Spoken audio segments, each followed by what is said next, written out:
Hello everybody, welcome back to Rob's Gaming Table. I'm Rob, and thank you William for subscribing. Welcome to the channel everyone. Hello everyone watching live. We're back again this week playing some more Marvel Champions solo using Venom, who to me is basically brand new. Just played him yesterday. Not the Venom I expected. It was this Venom, which I didn't know, I'll be honest. I'm not like a Marvel pro or anything with the whole lore and you know, the comics and all that stuff. I had no idea Flash Thompson, there was a version of Venom for Flash Thompson. I didn't know eventually, I read up all about it. I was like, who is this Venom? I started looking at the cards and I'm like, this is not Eddie Brock. What is going on here? This is what I thought I purchased. But obviously I didn't open the pack. I just stole the cards out for the Justice cards and stuff, but I never looked through the player cards. And everyone kept telling me Venom's awesome. And I'm like, yeah, I love Venom. It's so cool. And then we played with Venom and Sinister Motives. And he was on our team, and I was like, oh man, I really want to play Venom. And then you guys voted for Venom, and I was like, then I opened the pack, I look at the cards, and I'm like, what the heck is this guy doing? Running around with guns and stuff? Okay, this is pretty cool. All right. Flash Thompson, not who I expected on the back of the card. So you technically can play this Venom in like Sinister Motives, right? Because it's like two different Venoms. Because you have Eddie Brock and Flash Thompson. So I think you can play those together. I'm pretty sure. I didn't realize that. So yeah, this Venom is cool. So what the plan is today, we're going to play a few solo playthroughs against the Hood. So we're like knocking out two birds with one stone, kind of. I'm kind of experiencing the Hood, checking out that scenario pack, which I also just opened yesterday and started playing with to try out. So today we're going to play with a Venom Aggression deck, which I've linked the decks down below. We can bring them up on the screen. We'll talk about why those ones I picked. I went on Marvel CDB and was like building different Venom decks of Justice and Aggression. I tried a couple different ones. I was reading about some and looking at some cards and stuff. I kind of went for the ones that I'm going to play today based on kind of like them playing cards, some cards that I've not used before. Trying to make the decks feel a little different. Like obviously Aggression in solo is kind of like you're kind of going rush usually, like you can't take too long or else the threat will get you. But Venom can kind of deal with threat. So I'm going to play Aggression first. Again, I picked that one because it had a lot of different cards than I found in the more popular, it seemed like the more popular Aggression builds for Venom. So there's some kind of fun cards in there, but there's a lot of cool builds for Venom. It was hard to like pick. So I just went with one that had some cards in it that looked a little weird and didn't seem common. And we'll play that one first, and then after that, we'll switch and we'll try the Hood. We'll mix it up again, set up the Hood again, who is like completely random psycho craziness, which seems fun, seems weird, and yeah. So we'll do the Hood. We'll do a couple playthroughs today at least, and we'll switch to Justice. We'll play a more slow game, obviously with solo Justice.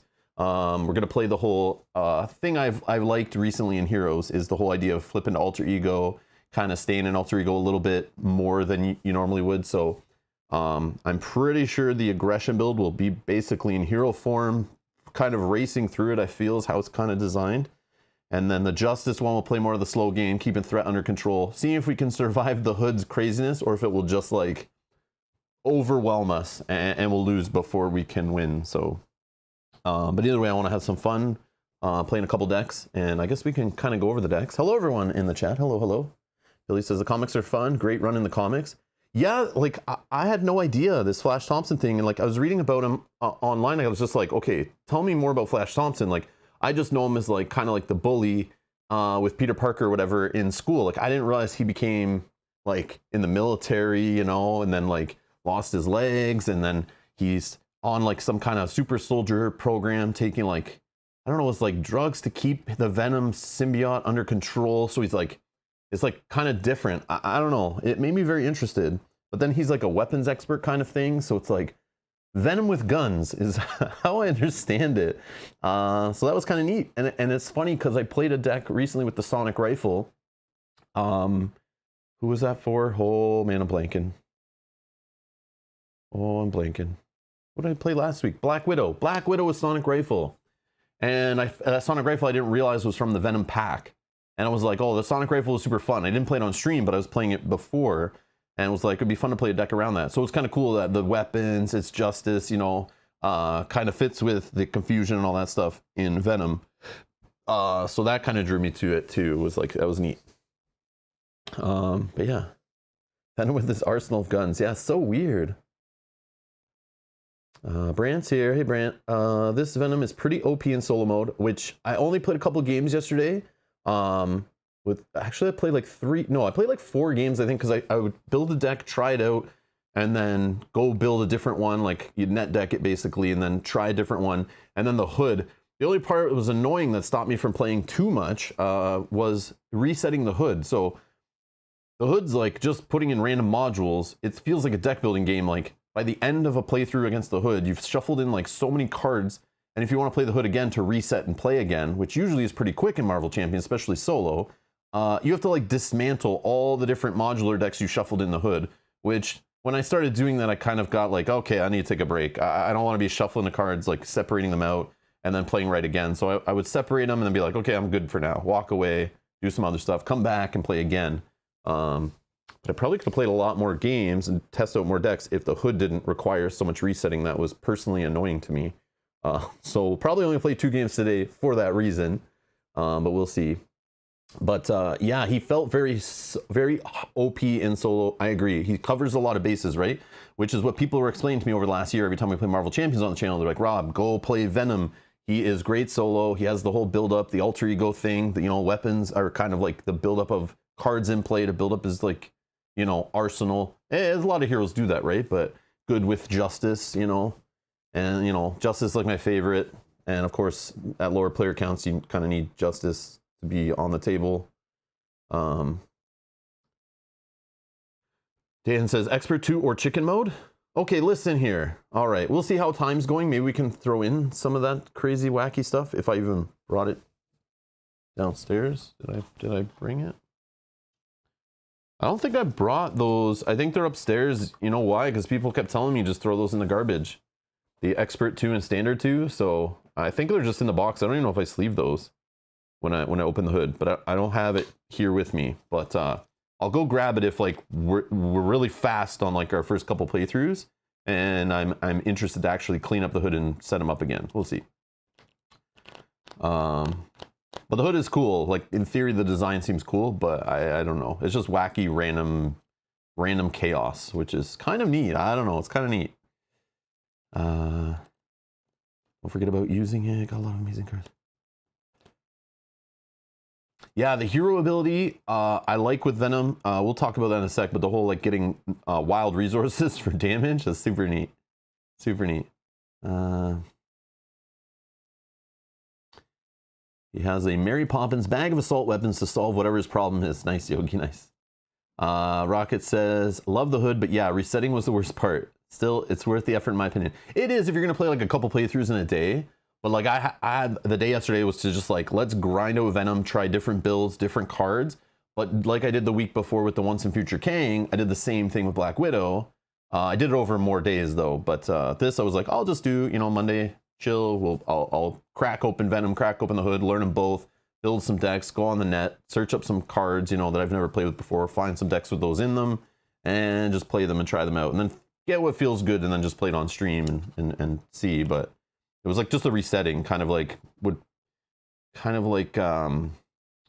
I don't know, be like a speed bump. It was like a speed bump for me. I would like lose interest. I was like, oh, I gotta clean up again. I'll play it later. I need to take a break. But that was me. All about that multi-gun. Yeah, multi-gun's awesome. Okay, so let's go and let's just look at the deck list, I guess. So I've linked these down below. Shout out to, this is the aggression deck I'm playing. Shout out to user Square Bracket, Tom Square Bracket. Thank you for posting this deck, Tom. I appreciate it. Again, they're linked down in the video description. Just expand the video description. You can find the link to marvelcdb.com where I found these decks. Thank you to people who post decks like this, for people like me who don't have the time to like live in the deck building world. I do like tweaking though. I like to have something to start with. And I did start with these, but again, I didn't have as much time to like actually go through and tweak cards and stuff. So I'm literally playing with the decks as they are, because I think they're cool for what they do. So this deck, it seems like, I love the beautiful write-up. So if you want to read about all the cards in Venom and all this stuff explained probably better than I can explain it, it's all here, which is very nice. Explaining the deck. I think this was the one that was built for like kind of rushing through the Galaxy's Most Wanted, which we have played on the channel. I know that was like very racy kind of campaign where you have to like get in and get out in a lot of situations. So it's about like just rushing the scenarios. So this is built for that. So this is why I think today is going to be a really fast one on the first playthrough with this aggression deck. We might not see much of it, but there's some cool stuff in here. I do like Godslayer. Played with that before in Yarn Bjorn. Played with both these decks with these before, and I think Mel has too, in some of our multiplayer playthroughs on the channel, and they're super fun. And of course, I love Dropkick, and since I just played Miles Morales Spider-Man through the Sinister Motives campaign, the whole stunning and confusing stuff, that's what's going on here. So some of the same cards I would have considered in an aggression for Miles Morales is in here too. But there's some weapon stuff, so this is kind of cool. Fusillade, however you say this one. You can exhaust a weapon upgrade you control to deal 5 damage to an enemy. So again, we're going to have weapons in play and they're restricted, and Venom kind of breaks that restriction. I guess we can kind of, let's do it this way. Venom has this, like, you can control 1 additional upgrade that has a restricted keyword. So we can have like Sonic Rifle in play and some of his guns in play, or however you say Jarnborn or Yarnborn, whatever. I'm probably saying that completely wrong. But I mean, the stats are fine. The thwarting kind of is the suck, but he has ways of helping with that. He's a Space Knight, of course, which like confused me. As I started looking it up, I'm looking at this guy, I'm like, who is this Venom? And then I flipped it over, I was like, Flash Thompson, what is this? So he's got Symbiotic Bond, resource, take 1 damage to generate a wild resource, which is amazeballs, because this hero, just like some of the other heroes we played with in the game, has this whole jank with, you know, whoops, I'm looking through the completely wrong deck. Has some of this kind of jank where, you know, you get to do something pretty mediocre, but if you paid with this resource, you can do something amazing. So they give you a way to generate wild resources, which I like that it's in print on a piece of paper on the table right from start. So you can flip this guy over and start generating resources by taking damage, of course, but you don't have to wait for like some kind of alter ego card or some kind of hero web shooter resource card or something to help you get that. And sometimes when those are in the bottom of your deck, feels bad. At least this you have right away, so you can decide to start punching yourself in the face to make money right away to help get these kind of cards to start firing off right away. The only problem with some of these cards is they're a little pricey, but I mean, they do awesome stuff. Where's one? Nope. Where's the other one? This one. Nope, that's not one, but that's expensive. This one, Savage Attack.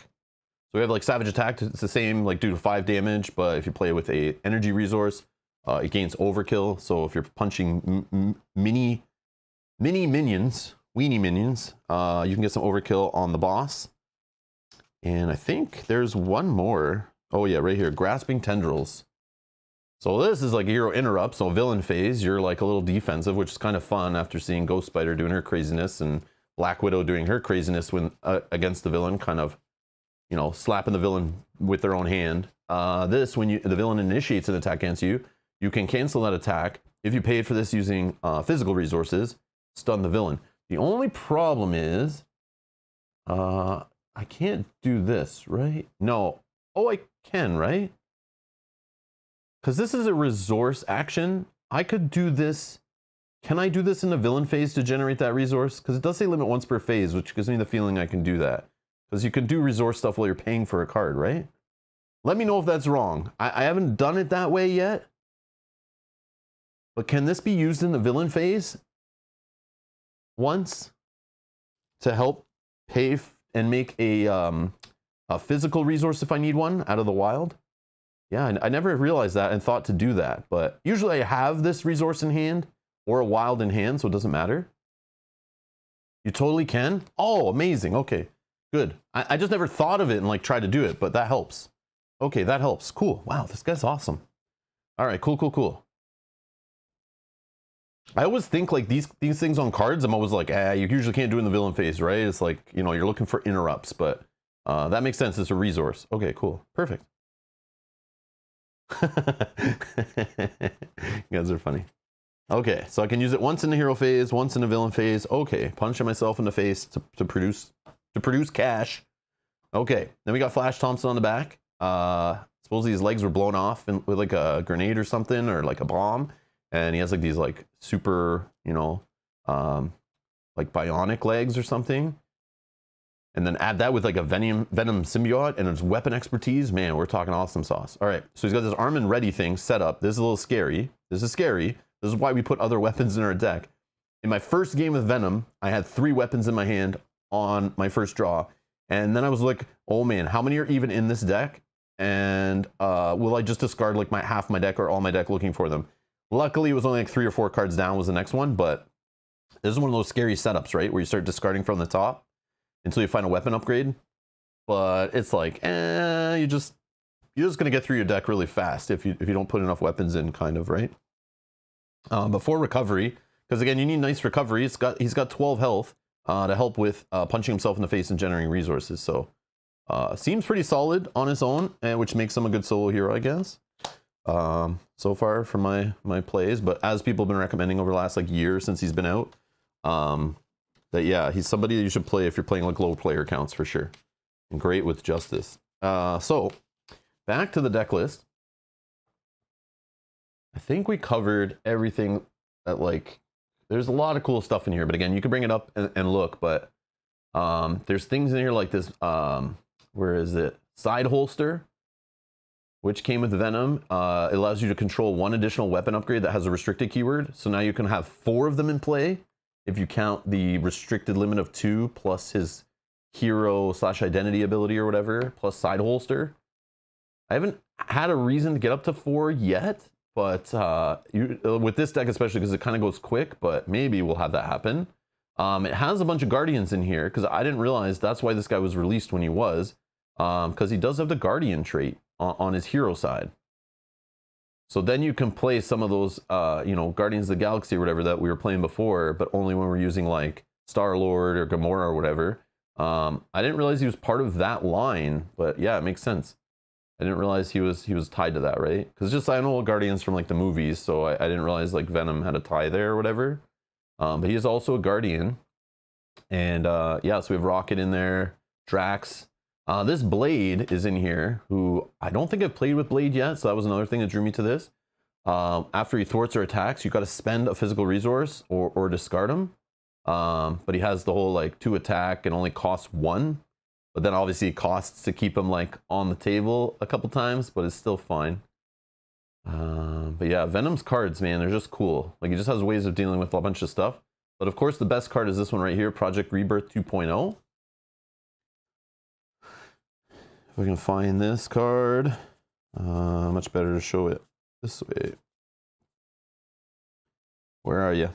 Where are you? And we'll talk about his guns in a second, which are cool and all, but we all know this is the coolest card because it's an alter ego action. So while you're sitting in alter ego, you can either draw a card if you don't need to heal or heal 3. So you don't even need to necessarily exhaust yourself to get some heal back after you're damaging yourself or defending or whatever. D Miller, I've included the decks down in the video description, as I usually do when MarvelCDB.com has the cards of the deck I'm playing with, which during the Sinister Motives, it wasn't posted yet. So there's no deck lists on those playthroughs, but usually on all my Marvel Champions playthroughs I've done in the last couple years, or 3 years, I guess now. I don't know how long this game's been out, since 2019. I usually put the deck list down below if I'm net decking or if I build a deck in Marvel CDB, which should be all the time. But sometimes they don't have the cards in there when we're playing the game, so with the card, so I don't go back. But yeah, I love this card. This is the jam. This is my jam. Card draw, love it. Now this is really the best card in the deck. Like this is the multi-gun restricted, so it's one of his weapons. Hero action, exhaust multi-gun, choose one of the following. So it's just like versatile, right? You deal 2 damage to an enemy, get rid of a little weenie, choose a player, deal 1 damage to each minion engaged with them. You know, help you get rid of shields or just ping some damage, finish some minions off or whatever. Or remove 2 threat from a scheme. You can just shoot that threat away. What else? What else? What else? Oh yeah, this is another awesome card I love. Hero interrupt, when the villain initiates attack against you, so before it attacks, you get to draw a card. I like that kind of stuff. I like that stuff. That's like Spider-Man type stuff, right? And we have his Venom's pistol. I think he can dual wield these things. I think there's 2 of them. Max restricted cards. Yeah, that's a normal restriction. Hero interrupt, when you would use one of Venom's basic powers, exhaust Venom's pistol. He gets +1 to that power for this use. So I guess you can even like buff your thwart with your gun. You're just shooting that threat away. Or you can buff your attack or I guess your defense too, right? You're in hero form. This is a hero interrupt. I'm assuming you could do this on defense. Defend yourself with the gun, I guess. I never had to do that yet, but it seems like that could become a thing. So yeah. So of course we got drop kick, press the advantage, some stuff with the stun plays. We'll see if we can get that stuff working. But yeah, just some cool cards in here. We'll see what we can do. Get our weapons built up. Have some fun with weapons. Punch a lot of damage. Hopefully don't thread out. That's the plan. That's the plan. You can't use it for recovery because recovery is not on the hero side. It's a hero interrupt. So you can't use that recovery basic power if it's a hero ability because you'd be an alter ego. Yeah. So you can use it for defense. Yeah, that makes sense. Okay. So that you like using the gun to like kind of block the hit, like yeah.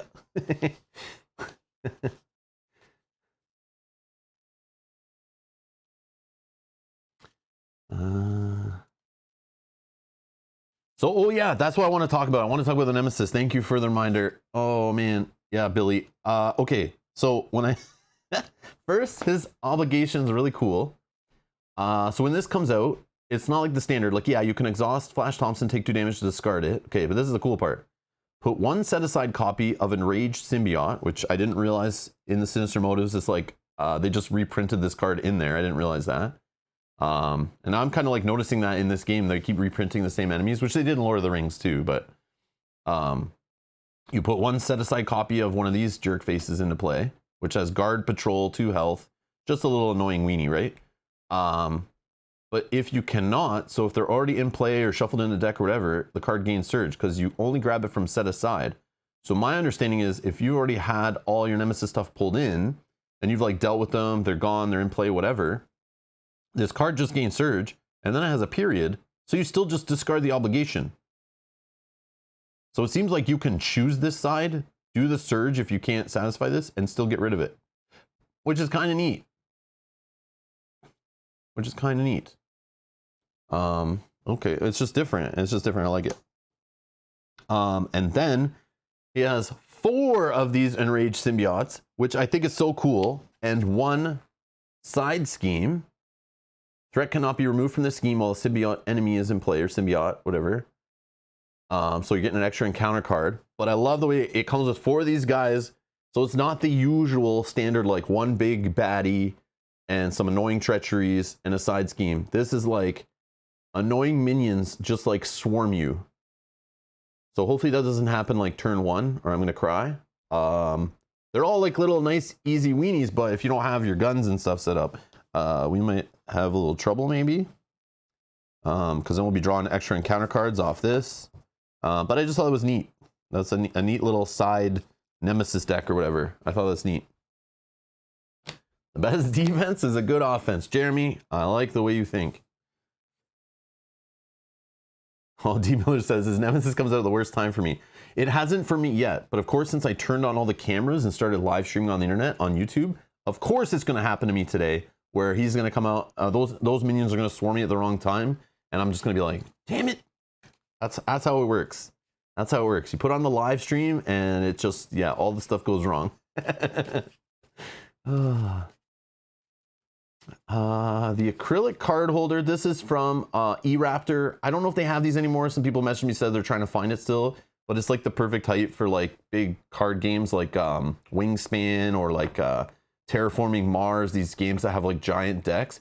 When you sleeve them though, it gets a little out of control. It's not that tall, but it's good if you don't sleeve usually. But for Marvel Champions, it's like, it's nice. It holds like a nice, you know, holds the whole deck. Like you can put like 2, 120 like sleeve cards or something like that in there.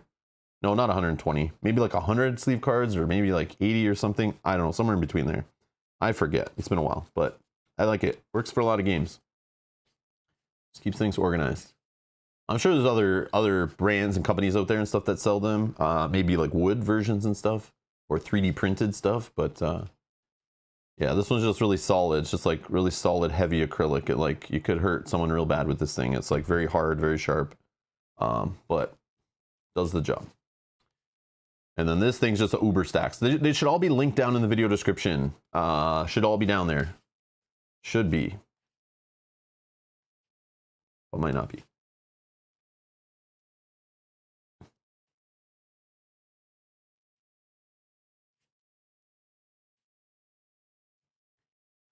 Okay, so we'll talk about the hood in a second.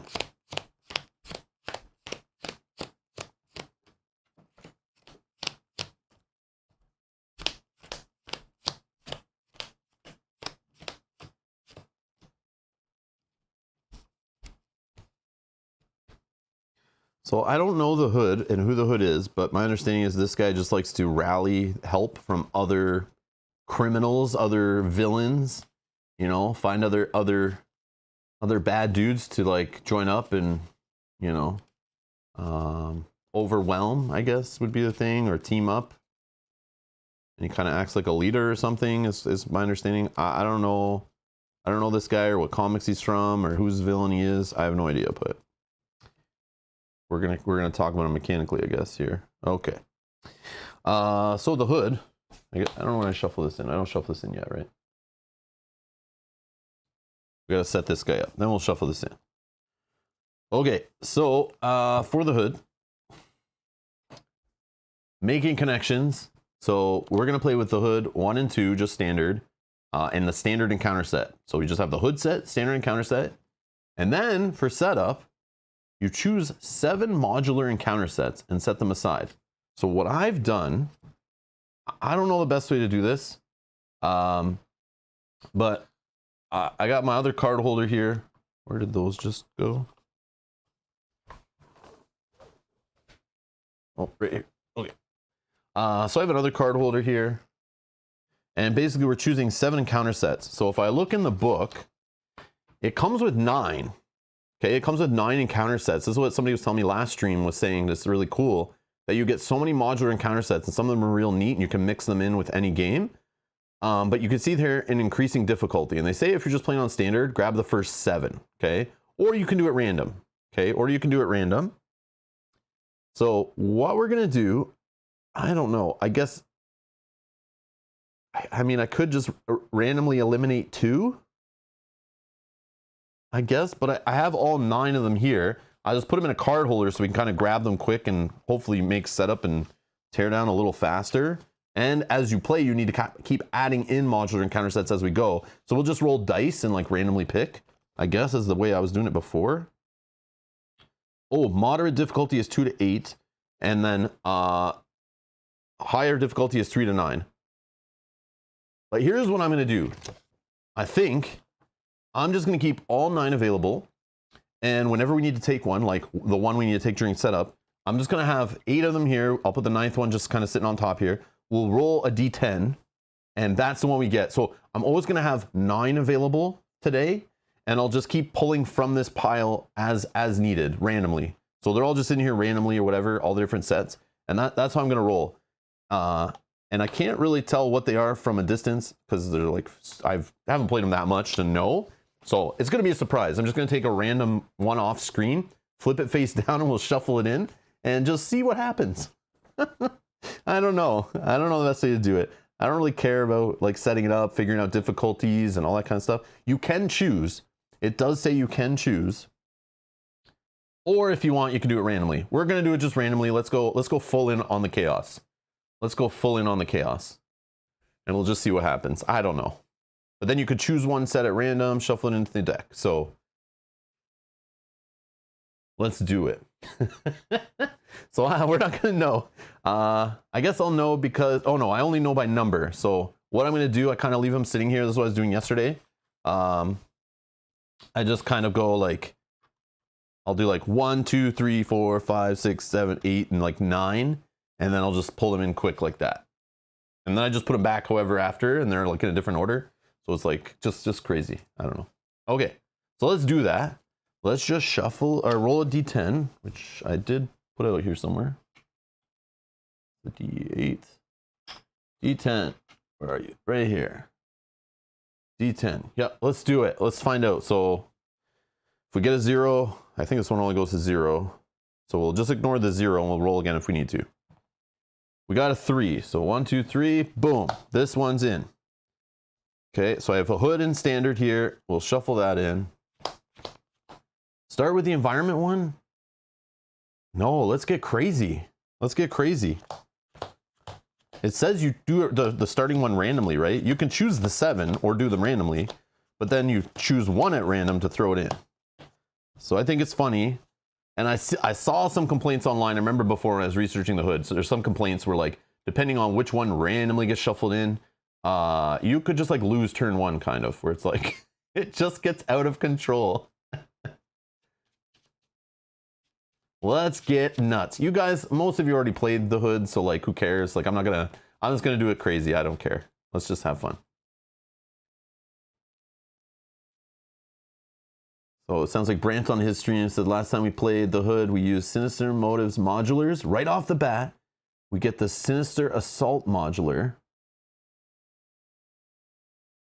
It definitely made things tough. Oh, what's that called? Sinister, is it called Sinister Assault? Yeah, the one that you played with like, or was it Symbiotic? Symbiotic something. Yeah, Symbiotic Strength maybe it was, I'm thinking of. Yeah, I don't remember all the names exactly and what is in them. It's been so long. So long. So long. All right. Bernardo's here. Greetings from the office. Where's my stapler? Where's my stapler? You take my stapler. I'm gonna burn the whole office down.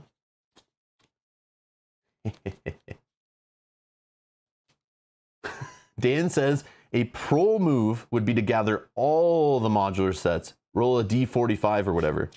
I don't think I have like, I would need like a D, yeah. I don't know, is there a D100? That's probably a thing, right? I think that's a thing. Who took me stapler? Okay. Play card pong to pick a random one, like beer pong, but with cards?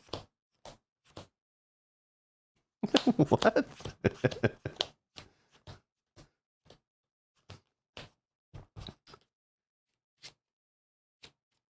Are you saying to throw cards in cups of beer?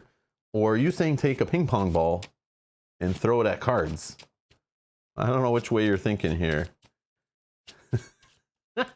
Billy, what are you doing?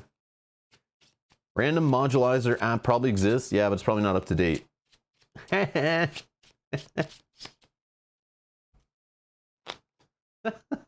D. Miller, you're crazy.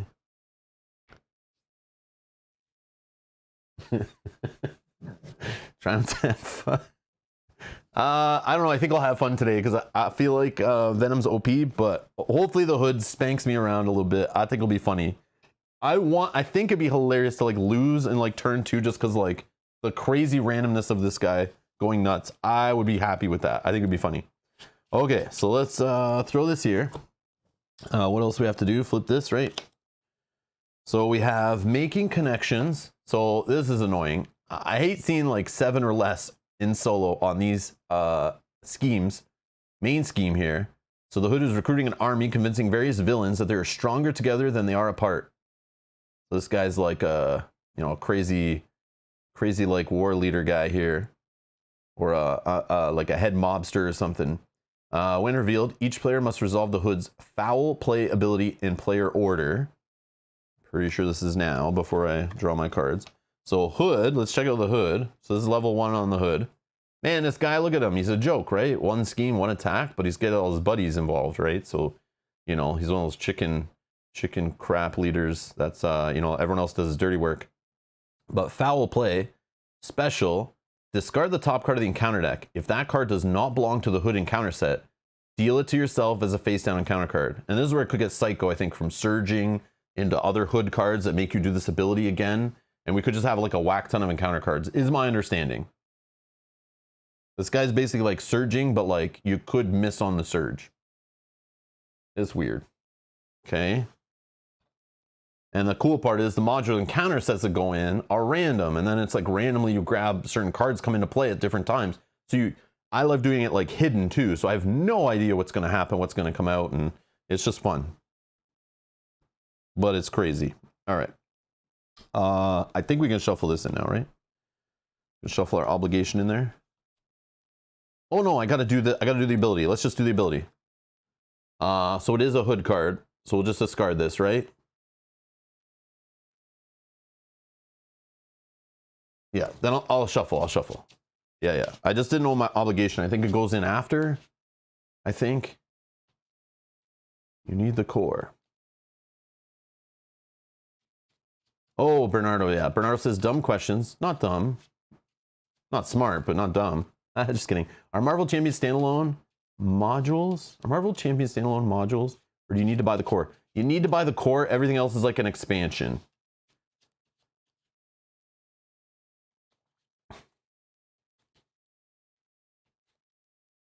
Kenji, how did you pick your modulars for the hood?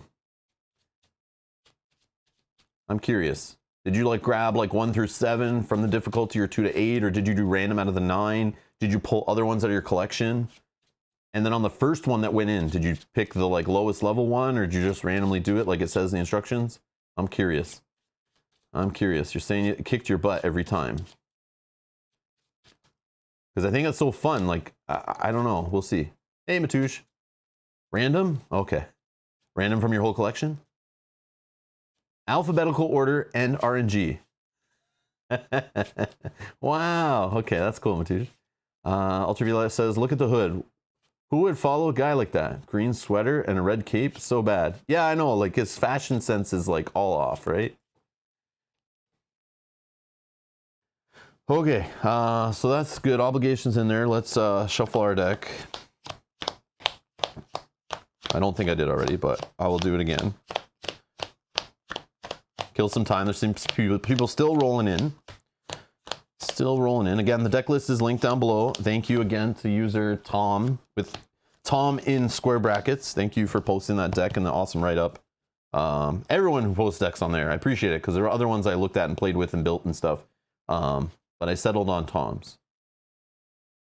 Because I had to just pick one. It's like so tough, man. I could go through like, there's so many cool creative ideas on there, especially when like when a hero's been out for a while too, and the card pool keeps expanding. There's other people coming and grab new cards and go back and change things up, and it's just like so many options. But yeah, just think this one seemed fun. But this is like a rushy one, so for the deck, so this one might be done quick, and then we can get on to the good one, which is the Justice. Just kidding. Just kidding. We'll have fun with this one too. Okay.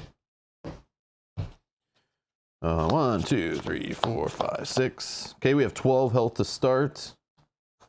I can control 1 additional upgrade that has a restricted keyword. Armed and ready. Setup. So now we do our setup right after. Oh, we did do mulligan first, right? Mulligan first. Okay.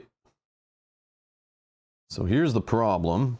We're rolling with lots of like cool Venom cards. I think I just keep the multi-gun and I toss. I think I toss all of this. Because I want to see like, I mean, Helicarrier would be cool. Because I think with his built-in resource plus Helicarrier, 6 cards, we drew the setup, get a weapon attachment. I think we can afford Helicarrier and multi-gun if we draw into that or something like that, right? Yeah, I think that's the way I'm rolling. Hey, you know it, Matouche, you know it. All right, here we go. Run and gun. Full salad. I don't know how to say that. I don't know what that word is. Oh, combat training. Okay. Oh, there it is. Helicarrier. What else? Blade. All right. So we'll roll with that. Then we'll do setup, right? We start pitching for weapons, which I didn't really look how many weapons we drew into, but I don't think we drew into any, right? Except for the multi-gun. So we should hopefully hit one off the top. Nope. So all our tendrils are gone. Oh, there's one. So we found Venom's Pistola. Hero Interrupts. Yep, that's the +1. Okay. So based on this, are we good? Let's get his health. So this guy's 14 health on his stage 1. This has 1 threat per player, goes up by 1. This is gonna flip so fast. So fast. Okay, so let's get it going. So let's just pitch 3 for Helicarrier. Right. Exhaust this, pitch 2 more. Play the gun. I don't know. Is that good? I don't even like care what it says on the other cards. These are just awesome. This is how I roll. All right, so let's go flip. I feel like I want to get rid of that with this. I guess it doesn't matter, right? It's like either way I thwart with 1 for this guy. Yeah, whatever. All right, let's just thwart whatever for 1. Let's do 2 damage to an enemy. I can't pitch the pistol? Why can't I?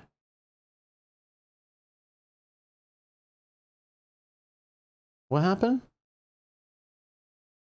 Did I do something wrong? Setup. Discard cards from the top of your deck until you discard a weapon upgrade, then add that card to your hand. What?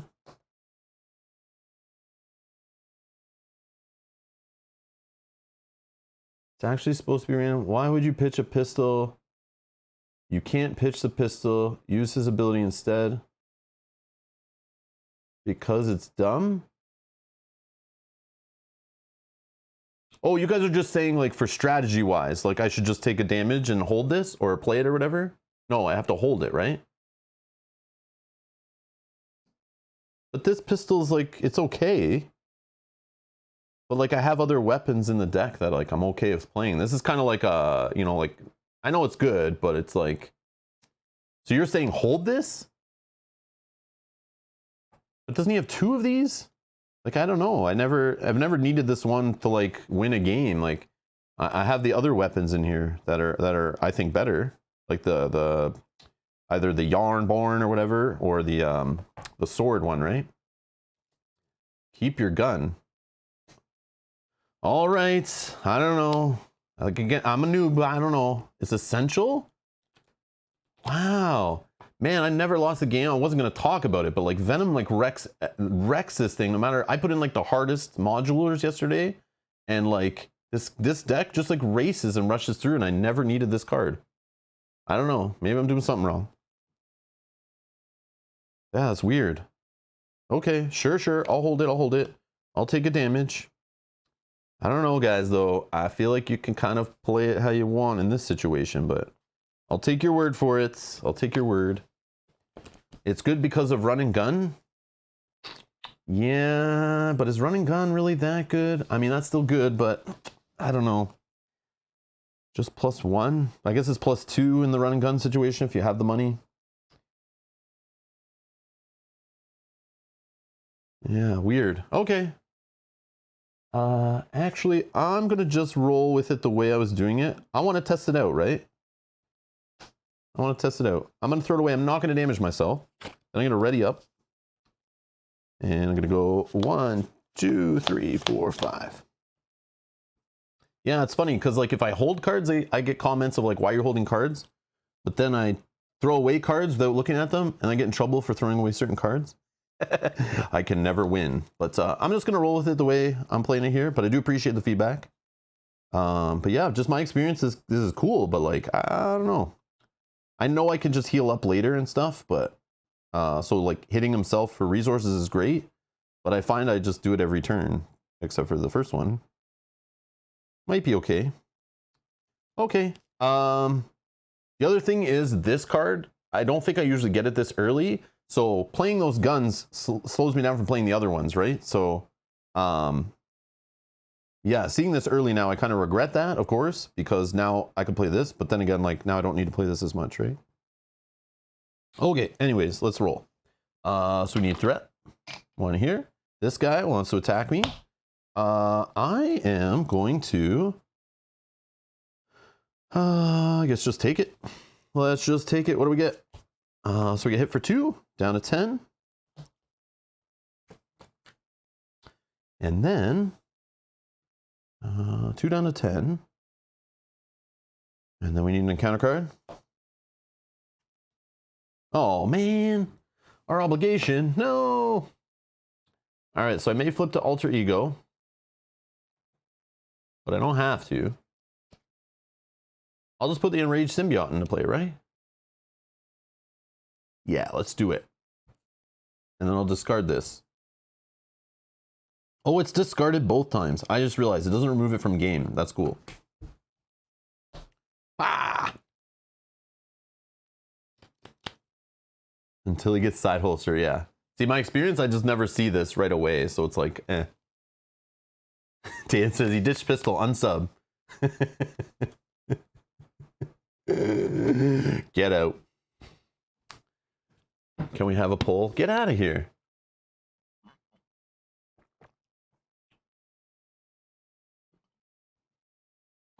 Are you not entertained at my crazy plays?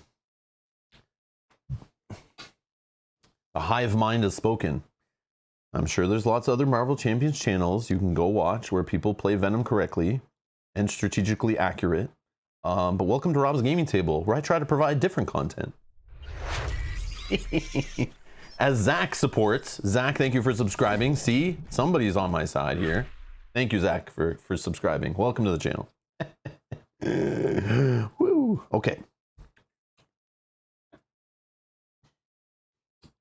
So,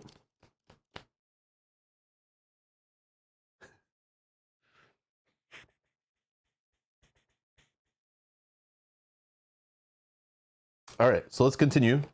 We are going to do, let's see here. What's the play today? Drax cannot attack minions.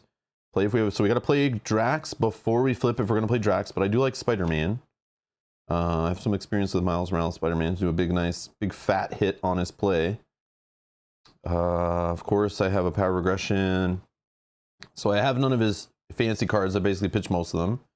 So let's just do it this way. Let's do multi-gun. 2 damage to an enemy. Right. We're in hero form. We're good.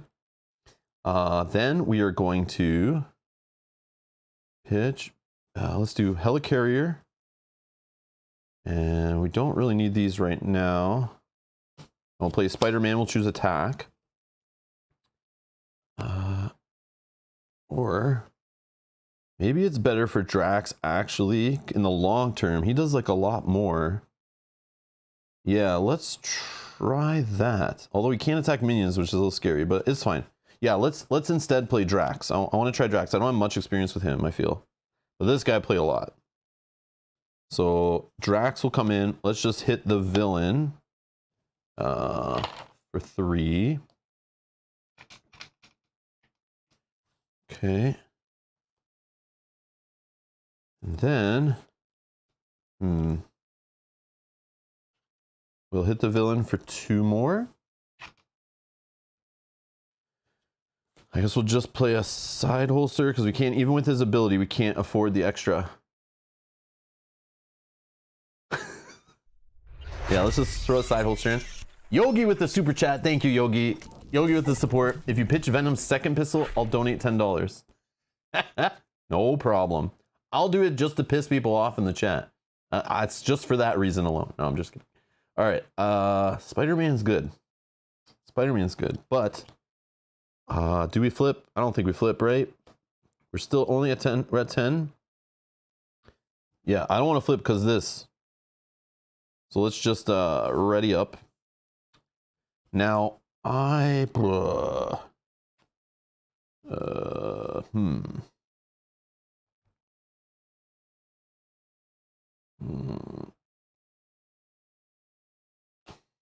let's pitch.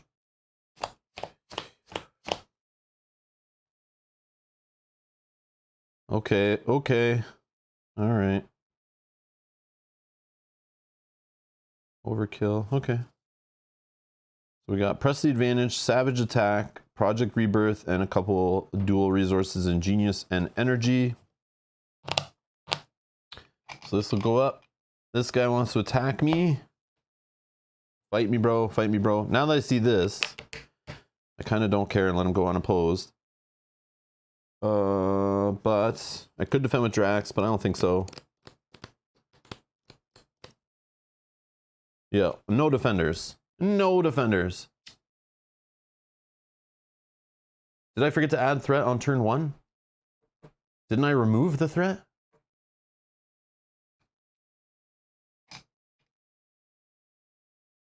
Turn 1, I had the threat on there. Oh, then I removed it. Then I add it. And then turn 2, it went up to 2. Am I in turn 2 or in turn 3? All right, I'll just add an extra one. Yeah, okay. Thanks, Dan. All right, so no extra boost. So he's just hitting for 1. Down to 9. Encounter card. Upper hand. What do we got here? What's this one do? When revealed, I'm in hero form. The hood attacks you. Resolve the hood's foul play ability. Oh, fun. So he's going to attack me. Yeah, we'll just let it go. This is turn 2 for sure. So the first turn of the game, I used the gun to remove it, right? So there was 1. I brought it down to 0. Then in turn 1, I added 1. Then I just added a second, right?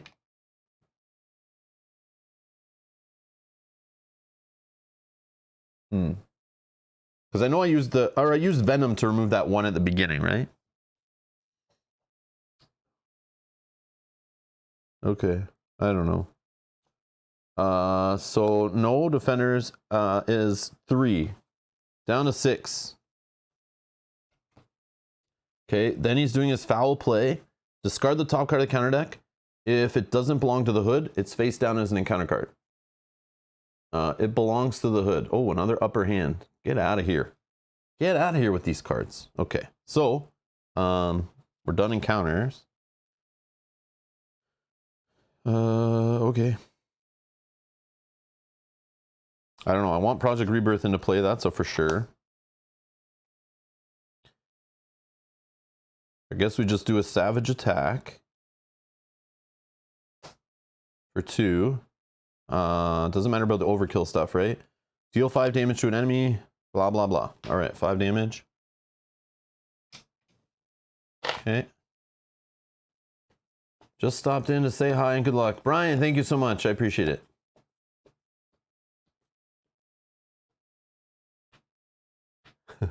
Chat gets too pushy. Bend the cards. Oh, don't you make me. Don't you make me. I didn't have the interrupt in hand. I had just this one, like the other one, the tentacles. I think both of them have gone by. One on Mulligan I tossed. This one, right? I think he only has 2. And there's one here. Yeah, both are in my discard pile. And that I regret a little bit, but it's fine. It's fine, whatever. This guy heals, no problem. He's not stunned or confused. How do I do that? I don't have that yet. All right, so let's just... I think I'm going to hold Genius, though. And I can just damage him to play Press the Advantage. Oh, but then he flips. What does he do when he flips? He does this stupid ability, adds another card in.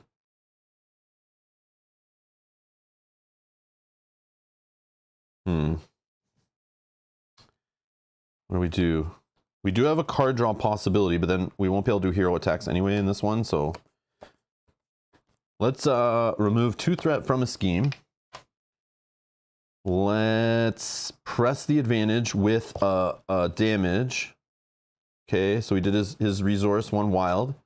Deal 2 damage to an enemy. If that enemy is stunned or confused, draw a card. He's not. So we'll go to stage 2. Where he now schemes for 2. When revealed, choose 1 set aside modular encounter set at random, shuffle in the counter deck. So, for fun, 1, 2, 3, 4, 5, 6, 7, 8.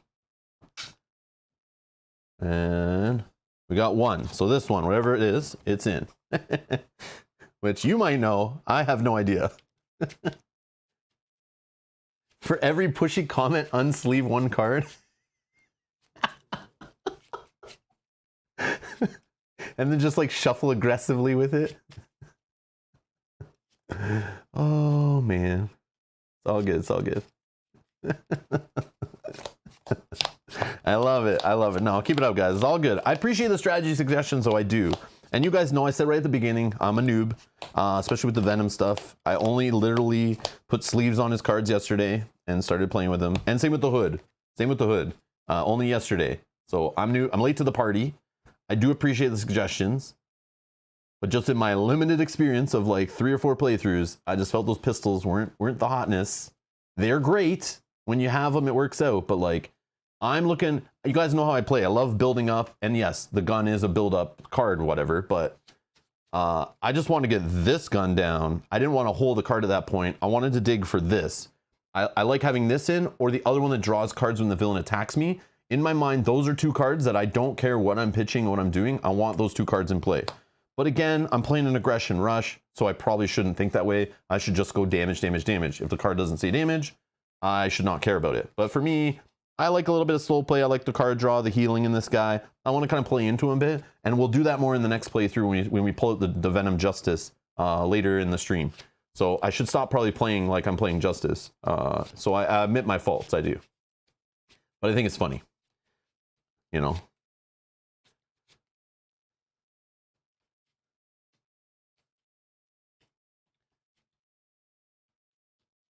Yeah, Matouche, exactly. Matouche says a standard difficulty, you can do random stuff and win anyway. Bingo! That's what I was trying to say. Venom's like super OP, so let's just have fun with it, right? Let's have fun. Let's just do crazy things. Who cares? We're playing the hood. Like, I'm not here like trying to win tournaments or anything and have the best, most efficient plays. I'm just trying to have fun hanging out with you guys playing Marvel Champions. But yeah. Pitch that second Venom pistol for a Project Rebirth. Okay, so we shuffled another modular set in, and then now, that was all there, right? Yeah, we don't have to do his foul play yet. No, but the foul play is different now, right? Now it's discard the top 2 cards from the encounter deck. Deal the first card discarded this way that does not belong to the hood encounter set to yourself as a face down encounter. So now that's going to happen more often. And he's 16 health in solo. So just 2 more than his original side. Right. This is going to get 1 threat per player. Oh no, sorry, I didn't just reveal that. I didn't reveal it. I'm thinking I've revealed this, but I have not. Okay. All right, so let's keep rolling. Let's punch him for 3. Put 2 on Drax here. Let's punch him for 2. Yep. It's down to 11. Let's flip so we can do a little bit of healing. So we'll heal for 3, going back up to 8. Genius is worth a hold, not a pistol. Come on, this is way better than a pistol. I'm trolling, but it is really good. All right. So let's draw up to 6. Oh, Mockingbird stun time. Locked and loaded. Yeah. See, I can get pistols with this card, guys. Like, why do I need to hold them when I can go search them? I totally forgot that was in the deck, but anyways. Oh, strength. Drop kick time. Dun, dun, dun, dun. Okay, let's get him. Let's get him. All right. 1 threat here. Okay. This guy wants to scheme, which probably will flip this thing for 2. He's scheming for 2 now. This flips at 5. Here we go. Oh, 3 boosts. Thunderball. Oh, the Wrecking Crew has made it in. I think they were higher up on the difficulty. Yeah, they're number 9. So this could get fun. This could get fun. All right, so that's a boost card. Definitely succeeded on this. So let's get rid of that. So now we're on to 2A. Through hard work, determination, and a lot of illegal activity, the Hood has expanded his empire, gathering a formidable force that threatens the safety of every citizen in New York City.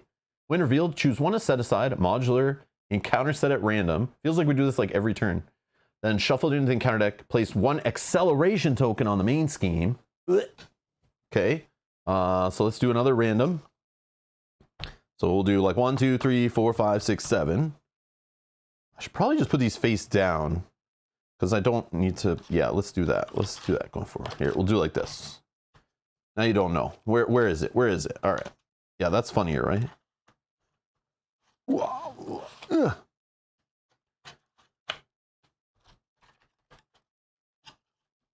I know some of you'll know, but all right, let's do it. 8. Oh, womp womp. Oh yeah, I have a D8 somewhere. Where'd that go? Yeah, let's do a D8. That makes more sense. 7. All right, whatever this one is. We're gonna shuffle that one in.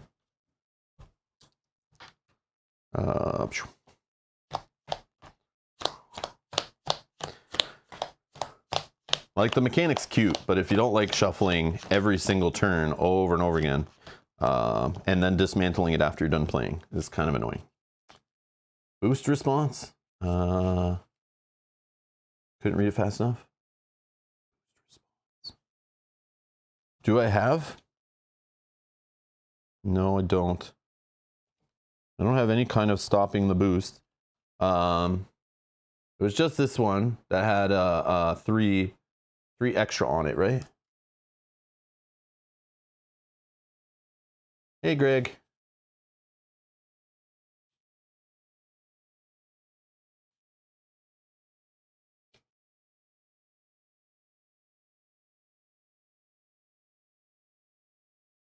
So Matouj says you should do some stuff, challenge stuff, Rob. Weird modular sets or weird deck building restrictions. All basic decks or all allies decks on stream, in my honest opinion. Matouj, I feel like I don't play the game enough to go to that length. Like, I'm not a channel like dedicated to this game, right? So I don't play it till I get like bored and want to do all those kind of things just to make interesting content. I just like playing, like, you know, dabbling with the game a little bit, then going to some other LCGs or other games again. But don't get me wrong, this game is freaking awesome. But I just don't play it enough. So like anything I do to me is like new and fresh. But I know some of you who like live in this game. This is your core lifestyle game. And I know I've been there, man. I've just only cared about one game before when I was playing like Game of Thrones, you know, the living card game, playing in tournaments and stuff. Or Warhammer 40K Conquest when that was a thing, you know, and you just get obsessed with it, and it's like you play it so much, you're there when the cards come out, and when there's an FFG delay of a couple months for a pack, you're just like, you get so bored because you've played all the cards already, and you need that little trickle, right? But the way I play it only every like few months, it's like, man, there is like, it's an overwhelming amount of content. But I think it would be fun to play just the pre-constructeds, but I started doing it that way. I wanted to play the pre-constructeds, then stream playthroughs with deck building and stuff. But then I play the pre-constructeds, and then people will come in and say, Rob, don't play those decks. They suck. They're boring. Like, you know, play something else. Like these are they're not great decks and stuff. So I was like, you're right. They aren't. And so I just skipped doing that. But yeah, I know you guys can make decks too. Yeah. I meant it casually. It would be doable without experience. Oh, I see what you're saying. That's why I suggest it and entertaining to watch. All right, Matouj, I want to play with Nebula next. So here's the thing, and I put a channel in our producer Discord, if you're still in there, Matouj. I put a channel in there because I was going to ask for decks for the next one Mel and I play. Mel and I were thinking of playing against the Once and Future Kang on stream with like Ant-Man and Wasp as a pair, or like Scarlet Witch and Quicksilver. The problem I find, and what takes me so long, I'll go and search decks, but then I'll find out they're like solo decks, or there's not decks like to work together. And building decks that like work together is fun, but like sometimes I find decks and they're really good solo, but then some of the cards like conflict with other deck lists and stuff. So then I sit there like ripping cards out, trying to find replacements. But I do want to play Nebula next. That was one that was recommended on a previous stream. I think Nebula is the hero I want to focus on next week in stream. I don't know who I'm going to play it against, like who I should play Nebula against. But that's the next one, Matouj. So if you want to post like a deck in there, I'll happily play it, no problem. So yeah, you're in the Discord? Okay. Yeah, if you see the Marvel Champions channel on the left, I put one in there just like we had for Lord of the Rings. So if you want to like post deck lists in there and whatever. Okay. Yeah, I'd be happy. You know I love playing the decks you guys build in these games and stuff. Like, you guys, like the Arkham Horror, you know, was helpful for when people are building like Yogi, building decks. I have no problem with that. All right. But yeah, I'll message you, Matuj, on there. And yeah, so we'll figure it out. But I know for sure Kang, and then we want to play Ant-Man and Wasp or Scarlet Witch and Quicksilver, because I don't think we played any of those yet. And I want to play with Mel and see how they like can team up, and if we can make two decks that like work really well together, like that we can like, you know, be helping each other instead of just playing multiplayer solitaire sometimes, is how some of the decks are built, right? Okay. So that was me flipping this, right? When revealed, shuffle it, acceleration token. Okay. And then promised prosperity. When revealed, each player must resolve the hood's foul play ability in player order. For each player who was not dealt at least one face down encounter card this way, plays 2 threat here. And this one's an 8, so still kind of sucky. But yeah. And it has an acceleration token, which also sucks. And it starts at 2 per player, which also sucks. So, any scheming for 2. So this is hopefully gonna not stay around too long. Or hopefully we defeat him, so this, we don't have to worry about this. But, okay. So that was him scheming. Now we do encounter cards, right?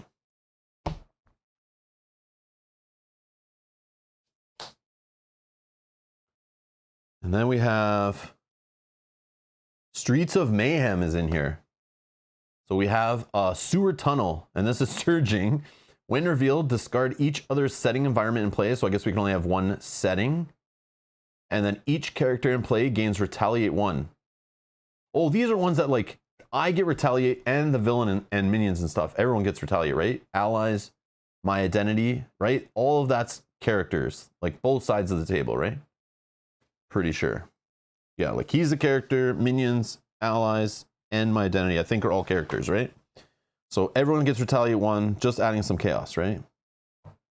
That's fun. That is fun. Sentinels of the Multiverse ripoff? I don't get that joke yet, Matuj. I'll play the game soon, I swear. And then it'll make more sense. And then I'll make fun of it in the multiverse stream. Don't worry. So foul play on the hood. Oh, yes, yes, yes. So it would be this card, right? So I discard the top 2. Yeah, I'll do the foul play with this, right? So the first one would be this one will get dealt as a face down encounter card. This one gets discarded. Beastie Boys. Okay. Then I do encounter card. Then I reveal this one. This one surges. Okay. Then I reveal this one. That's better, right? Wrecking Crew, Magic Muscles. Ooh. When revealed, give each brute enemy in play a tough status card. If no tough status card was given this way, discard cards from the top of the counter deck until a brute minion is discarded and reveal that minion. Okay, let's brute it up. There's no brutes. No brute minions. Okay, we're gonna be going for a while here, aren't we? Oh, we found a brute. Bulldozer.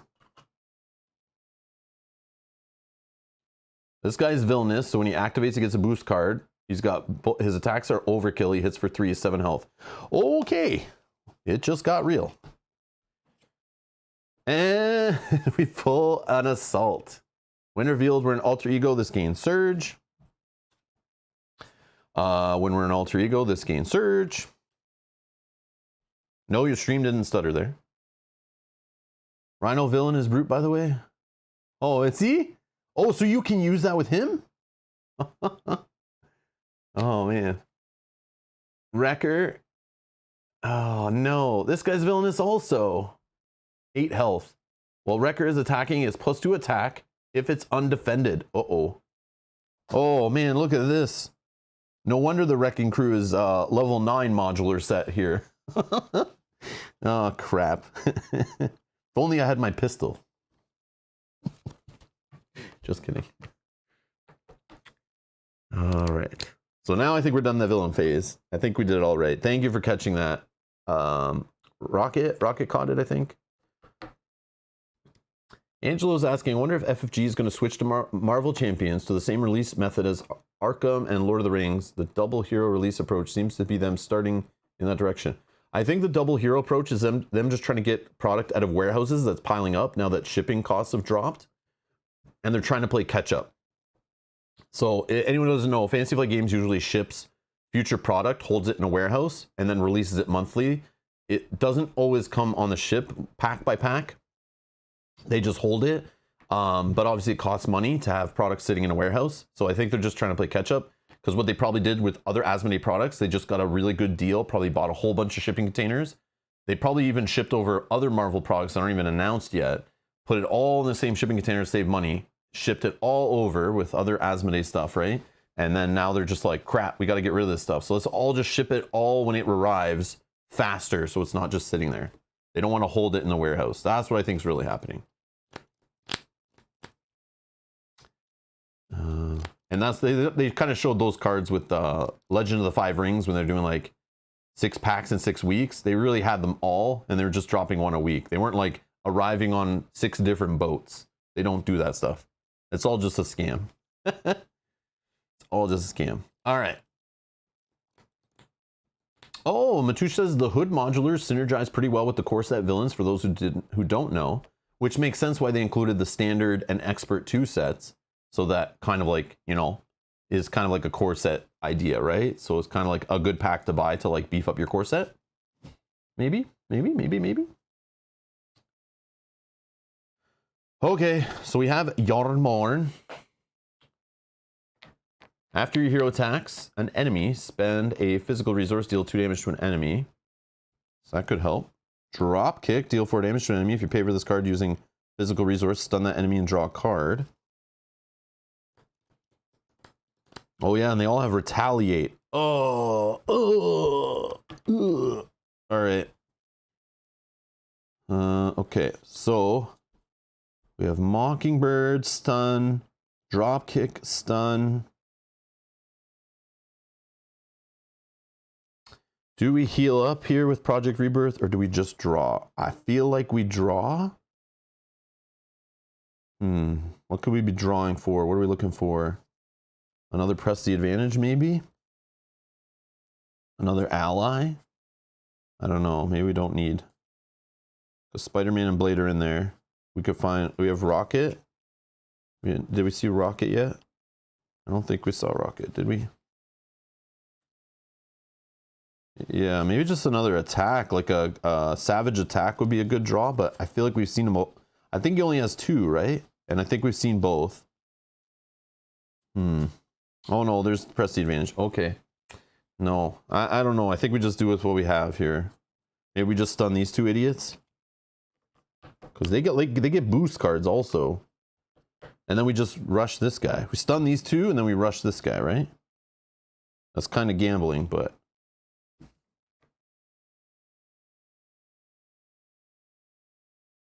Run and gun? Oh yeah, we could draw into run and gun, right?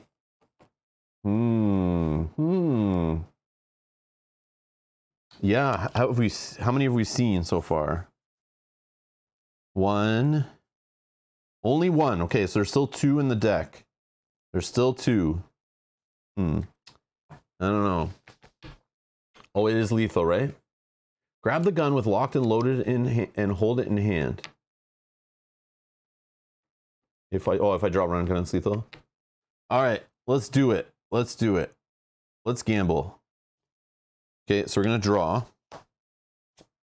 Drop kick. Okay. I mean, we could take this guy out with it, but it's okay. I'd say we just stun. Or do we just pound the boss? 11. I have 4, 8. Not, yeah, we got the boss. Like, let's just kill him and run, right? None of these guys are guard. None of them are guard, right? I think we're just good either way. Unless I miscalculated something. Oh well, let's flip. Right? I'm not missing anything, right? They're just villainous. They feel like they should have guard, but they don't. Okay, so I can ignore them. So I think if we do 2 damage, 3 damage is 5, 6, 7, 8, 9, 10, 11. Yeah, just one drop kick. I already had the kill, right? I think I already had the kill. So 2, 3, 4. Another 3 off, take him down to 4. And then we just 1, you know, 2, 3. And then we drop kick him to the face, right? Deal 4 damage to an enemy. Oh yeah, sorry, retaliate. He's retaliate, right? So this guy's gone. I get retaliated on for this attack. Oh no, this is deal damage, right? Yeah, this is not an attack, right? Just the one for him, right? This, sorry, wrong discard. Yeah, Drax gets retaliated on. I forgot about that part. And then yeah, we'll just play the drop kick. Pow, and dead, right? Right. Hood's dead. All right, so we're done with this deck. You don't need no pistols. Get out of here. Get out of here with your pistols.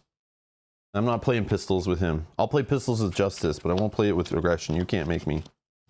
All right. All right, there we go.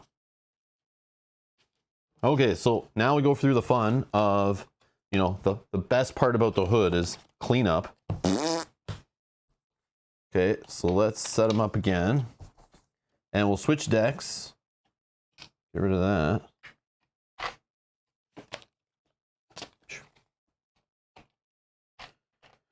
I'll throw that there. Okay.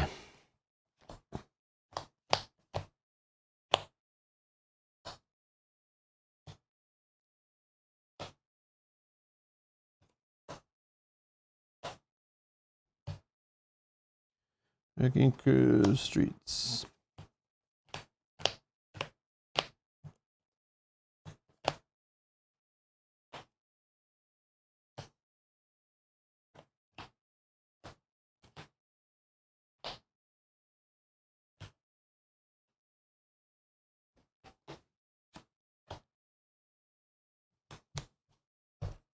All right. So let's add these to the I don't know, face down, whatever. Okay, let's do some switching. Now you don't know where's the ball, which cup is the ball in. Who knows? And then we'll just throw that one up there for now. All right, that'll help us get our setup going. Okay. Back to 12 health. Okay, ready? Now we gotta, so this is the hood plus in standard. And then we need to get all the Venom cards out. Drax we need for the other deck. So the second deck list is linked down in the video description. We'll go over that one in a sec. Definitely have to shout out the creator.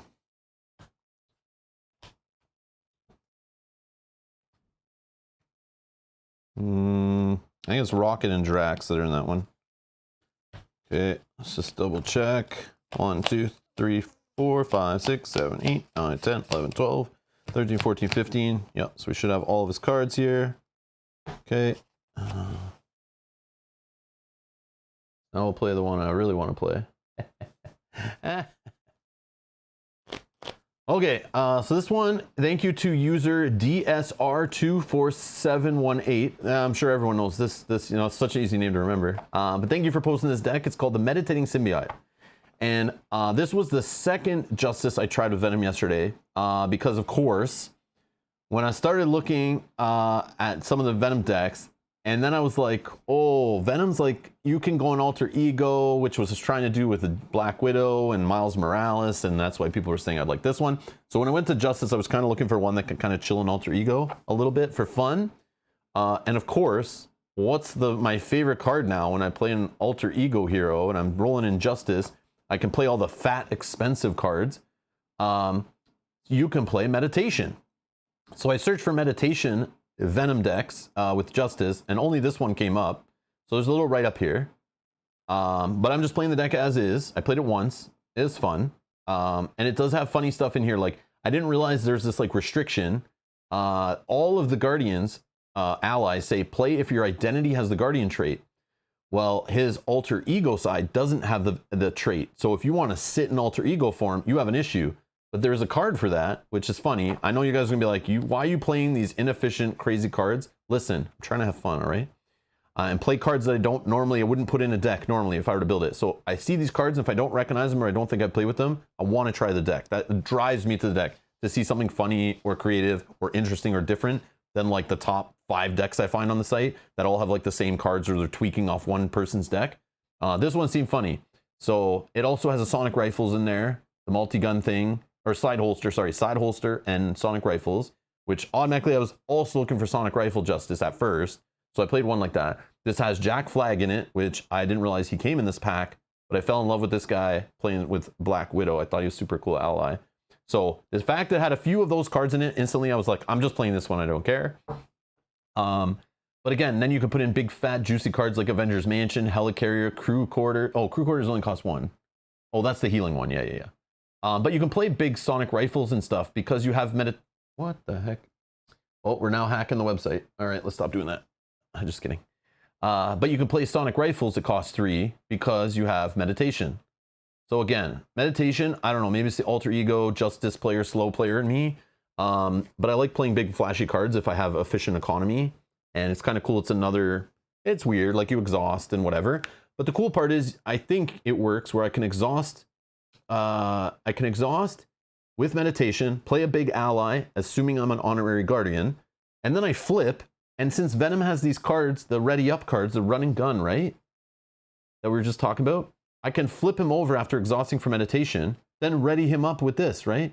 I know it's not as efficient because I'm not readying up all the guns, but sometimes it's just an answer if I really need to ready him up, but usually I don't. It's not a pro play, I understand that, but he does have a way to ready if you're like, really need to do something.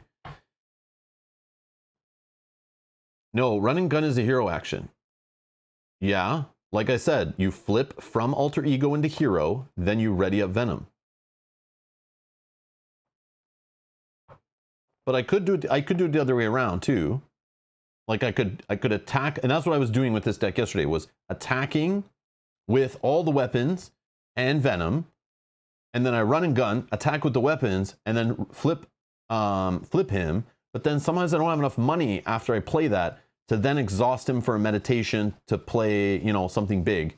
So it just depends what you draw and in what order, but we'll figure it out. Yeah. Oh, I said it right. Okay. Beat Cop is great with meditation. Now, here's the problem. There was no Beat Cops in this deck, which I love Beat Cops. We had so much fun playing with that last time. That I would definitely try to put him in here if I was tweaking the deck. But again, I played this late yesterday and was just like, okay, I'm just going to play it as is. But yeah, I love Beat Cops, but I played with them last week, so I'm trying to play with different cards. But again, for Justice, yeah, that's like, we've already played with this card a lot. Lay down the law, okay. But anyways, I guess I played a lot with meditation, Jack Flag, sonic rifles. Not really too much with sonic rifle, but anyways, let's roll with it. We'll roll with it. So we took out all this stuff, okay.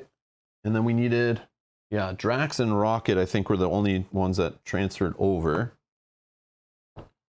And boom. So we have all the cards here. Throw those in. Throw them in with the rest of the Venom stuff. And boom, we have our Justice deck ready to go.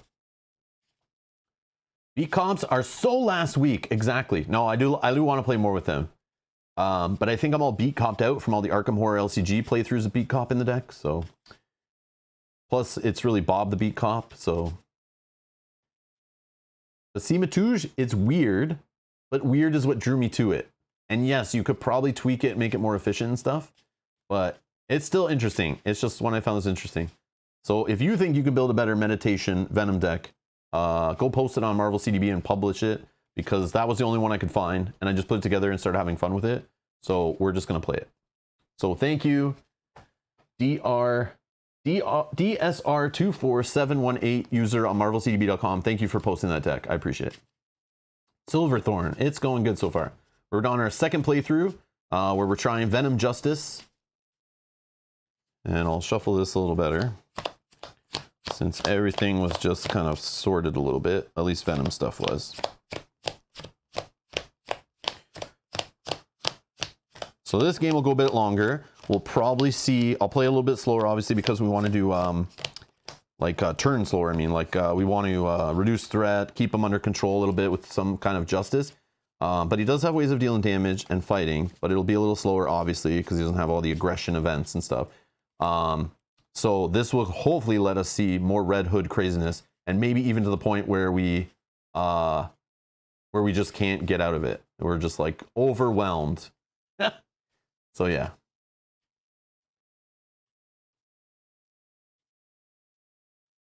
Just switch 2 meditations with 2 power in all of us, and boom, OP deck. Oh, but then I'm not playing meditation. I want to play with meditation. But you're probably right, Matthias. You're right. What achievement should Rob go for to make it harder? Finish with less than 3 HP?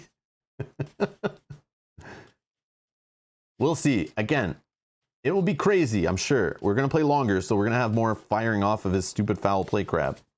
And we'll see. All right, so our deck shuffled.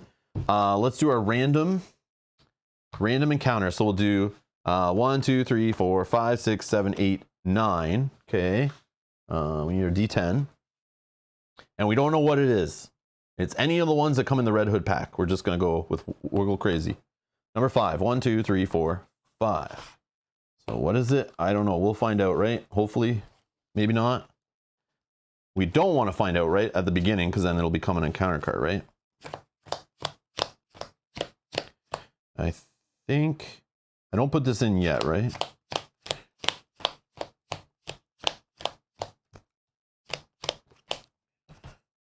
Okay, so I chose 7 modular sets. I actually chose 9. And then we did it randomly, whatever. Choose one of the sets at random, shuffle it into the encounter deck, which is what we're doing. Then we flip. When revealed, each player must resolve the Hood's foul play ability in player order.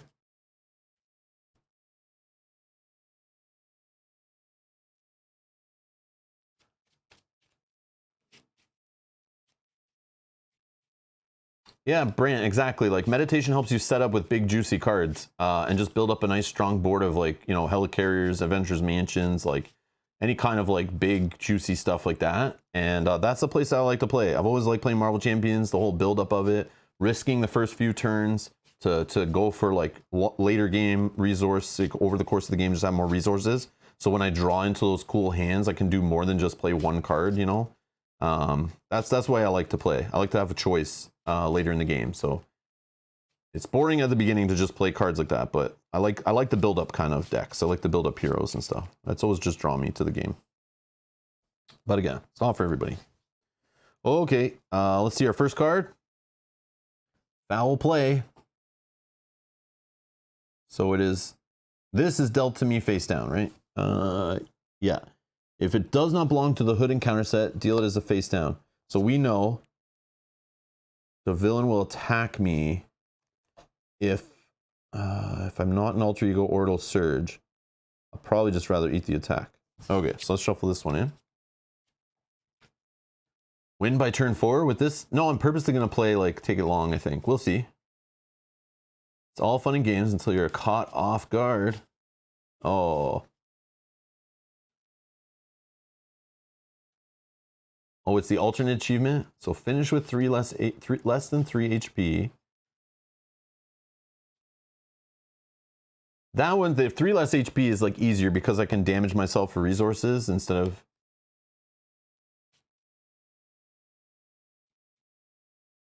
I have played Captain Marvel Leadership before, Brant. A long time ago, though. I'm sure there's a lot of cooler cards from Leadership that would work really good in that deck. The last Leadership I think I played was Star-Lord when I did that on stream. But Captain Marvel actually is like my daughter's favorite hero. So I used to like build decks and practice and play with them and make sure they work before giving them to her to like play. And then I could explain them to her, what she's trying to do and build up to. But yeah, lots of plays. Captain Marvel is on my table a lot back in the day. But yeah, I'm sure now with all the cool leadership stuff. Yeah, that'd be a good one. Interesting. Okay. So that's face down encounter. These are good. Got one threat there. Let's draw our cards and see what we get. Shuffle this good, right? Yeah, let's just do a little bit more. Okay, here we go.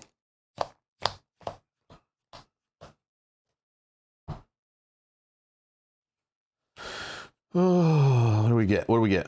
Oh, helicarrier. Oh, we didn't get our gun. I like helicarrier. I like big fat resource cards. Can we just drop a Drax?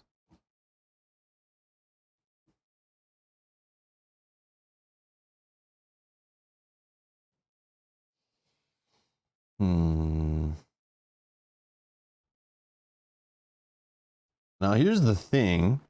Since I don't have a weapon here, I could just keep these. Then I know I'm more likely to not dig too deep in my deck off of his setup ability, right? But I don't have the alter ego card draw / heal card. I also don't have the, when he initiates his attack, draw 2 cards, which I love. And I know you guys see no guns, and the multi-gun is what I want, right? But I might draw into that, but probably not. I'll probably draw like a sonic rifle. But, yeah, let's just, but we know he's attacking twice, right? So like, do we just drop Drax in for some defense? That's kind of not fun. Or do we keep Tendrils? Do we keep this because we know he's attacking twice, right? Like, let's get in his head. Let's keep that. Yeah, let's keep that. Yeah, let's mess with him because we have knowledge, right? Let's use Grasping Tendrils. We got a way to pay for it, nice and easy. We can definitely get Helicarrier in, help. Yeah, I think we do that, right? Like we can hold Strength and Grasping Tendrils. I know this sounds so bad, like I'm holding this, you know, through my whole turn. But we could just hold this, or we just use his ability in the villain phase, but then we gotta hope we draw into, well, I guess, no, that doesn't work. Yeah, never mind. I don't know, we'll see. Oh yeah, but then we could draw into Meditation, but that would help us play for Helicarrier. Yeah, I wanna keep this for fun. Let's try this. Since we know he's attacking twice, we could stun him, so then he won't attack again. Even though his attacks are not usually that bad. At the beginning, maybe. Depends what we shuffled in, right? If it's a modular set with like tons of boost icons, those first few attacks can be really rough. But he only hits for 1 by default. All right, let's go. Behind enemy lines, lay down the law. Okay, whatever. Whatever. All right, let's do a setup. For justice, let's find a weapon. Oh, there's Meditation. Uh-oh. Oh, we're losing all our savage attacks. Gomorrah. Lay down the law. Lockjaw. Maybe we can meditate some Lockjaw. Oh no, come on. Did I pass a weapon yet? What is this junk? Uh-oh. I'm getting screwed here, guys. I didn't draw any yet. Oh no. Oh no, this is horrible. What is happening? Oh wow. Okay. Yeah. So because I made fun of the pistol before and didn't take it serious, that's what it gave me, and I literally discarded like half my deck to get there. So great. Or probably more than half. All the meditation's gone. What the heck? All right. Now I'm going to throw this away and not play it just because. Oh, it's karma. Karma, karma, karma. All right. So let's go with, yeah, we're not meditating a Helicarrier into play, that's for sure. We need our health on our buddy here, that's for sure. So we're rolling with 14. Okay, let's just build up. Let's build up. So we're going to hold these cards on purpose based on what I see here. Guess we can just flip. But hold on, let me think. I mean, we can flip and just... That doesn't matter. So yeah, let's just get Helicarrier into play. Oh, confuse maybe. Yeah. Yeah, let's get rid of lay down the law and energy. Let's play a helicarrier. Let's put the pistol into play because I don't need everyone rage quitting on me. The pistol will have its revenge. But oh, maybe I shouldn't. All right, no. We're not gonna play that. Oh man. But I might hold it. All right. Let's flip. And then what we'll do, reduce the next card. I want to take a damage. And I'll play behind enemy lines. I'm going to remove 3 threat from a scheme. I know that seems very bad. But I did pay for it only using mental, did I? Yeah, because I generated a wild. I'll say it's mental. This just reduced the cost, right? Yeah. So I only paid for it with mental. So I confuse an enemy. Right. I don't know. We're playing the long game. We're playing the long game.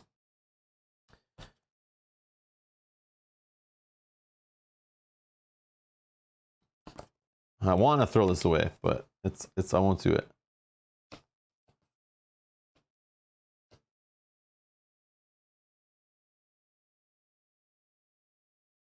I want the card draw, I want the heal, but we know that one of them passed by. Okay, it's fine. This turn stinks, but we'll go with it. Then we're gonna just hit for 2. Ready up. We'll just draw 2 cards. Yep. Okay. So we're gonna put a threat here. Then he is gonna attack us, but we're gonna play Grasping Tendrils. We're gonna use a strength to pay for it. Only physical, right? When a villain initiates attack against you, I cancel it, and then I get to stun him, right?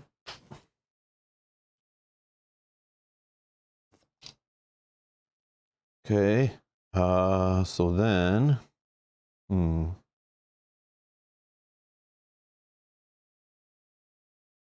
we go to encounter cards.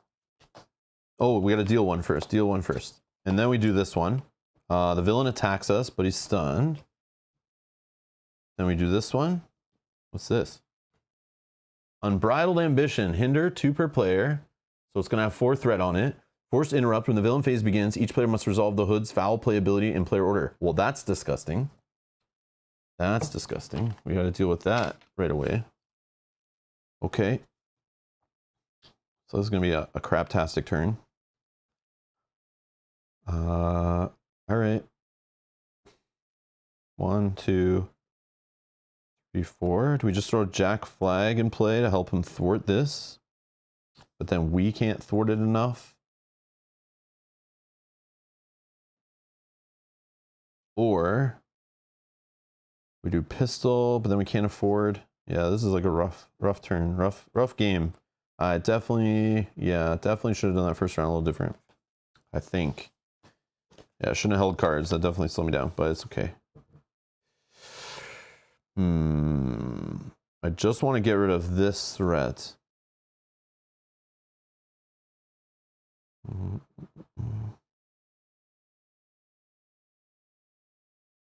One, 2. Yeah, I think we're just going to put Jack Flag into play. So 1, we're going to take a damage here for wild. That's 2, 3, 4. I really regret holding that pistol. Okay, we're just going to thwart here. Down to 2 left. Take a consequential. And then we'll put an ammo counter on him. And then since I can't clear this anyway, I might as well... Actually, let's try to slow this one down maybe. But he's not scheming. Not well, he could. Yeah, this could get crazy. Let's just do this. And Paint Angel 13, thank you for subscribing. Welcome to the channel. Thank you. Yeah, I can only do 3. I wish I could get rid of that. That's crazy. I had cards in hand last round that would have killed that, but I used them inefficiently. It's okay. All right. I mean, could I flip and just let him be confused? And then I draw up more cards to try to get built up faster?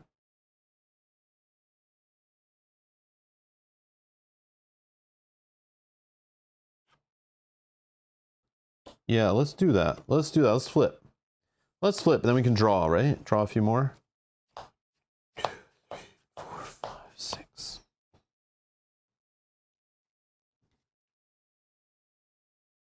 Oh, now here's all the big cards. But we know all our meditations, like this, like I got screwed on the shuffle, right? This is like all our meditations are in the discard, and now I draw into all the big juicy stuff. And we can't play like more than like one of it. But that's okay, that's okay.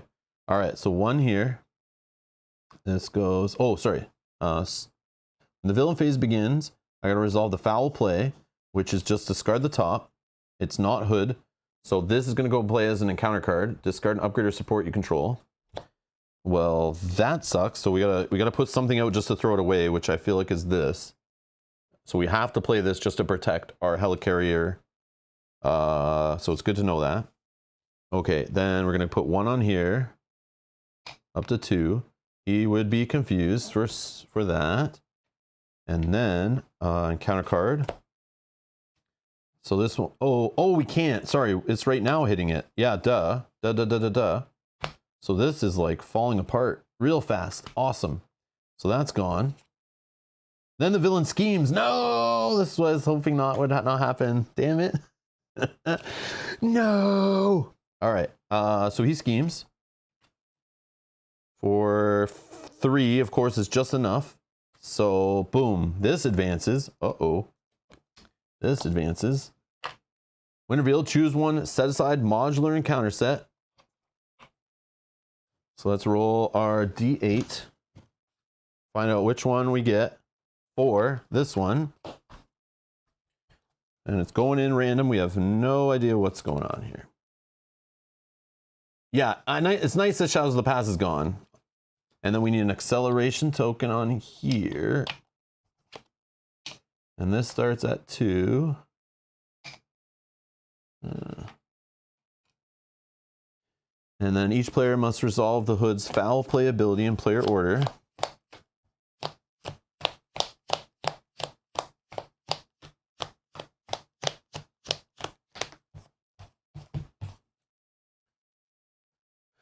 One pistol's been pitched. Yeah, it's more just the economy, like the setup ability of the searching for a weapon through all my economy in my discard. It feels like I did have some big economy at the beginning with the double resource cards, but all 3 meditations were gone. All the big cards have shown up in a clump, I feel. And we just lost our helicarrier. Shame that 1 pistol wasn't in play. Yeah, it could have done so much. It would have been nice in play, obviously, to help get rid of that. I agree. Yeah, I shouldn't have held the cards at the beginning there, but I mean, it might be fine.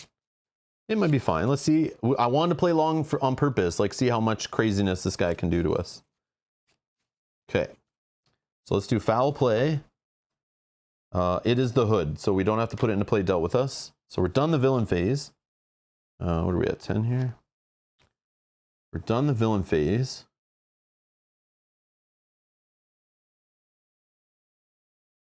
So spider sense, maybe? All right, what can this guy do? Exhaust, remove 1 ammo counter, deal 2 damage to an enemy. No, I think we thwart. Let's thwart with this guy. I think. Yeah, we don't have... Yeah, that's fine. This goes to 2. Remove this.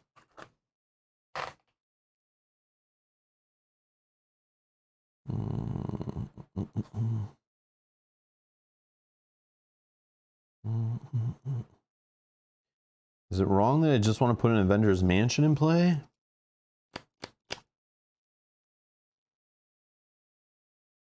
I probably shouldn't.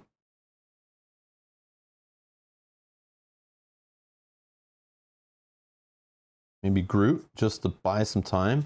I have Side Holster, Grasping Tendrils again. I have Avengers Mansion.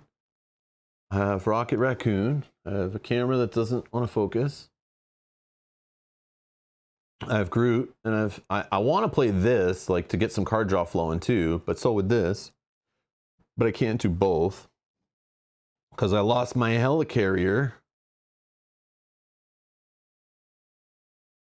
So I think maybe just Groot and then use him for defense to help protect me a little bit.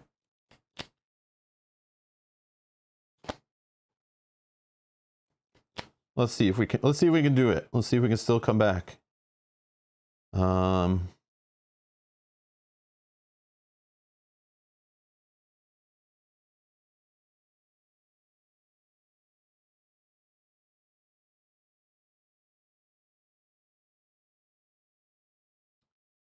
Okay, let's do this. Let's flip. Let's generate a resource by punching ourselves in the face. Okay, so that's one. And then we're gonna just toss Rocket, and we'll play this Spider Sense. And then we're gonna toss 3 more cards. We're gonna throw Groot into play.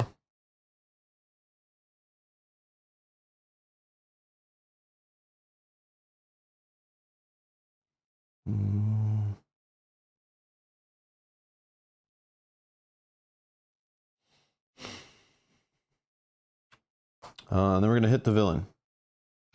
Down to 8. And we're gonna leave Groot because we want him for defense. He's literally there just to block for me. So I can spend more and more money and not have to worry about flipping and recovering so much.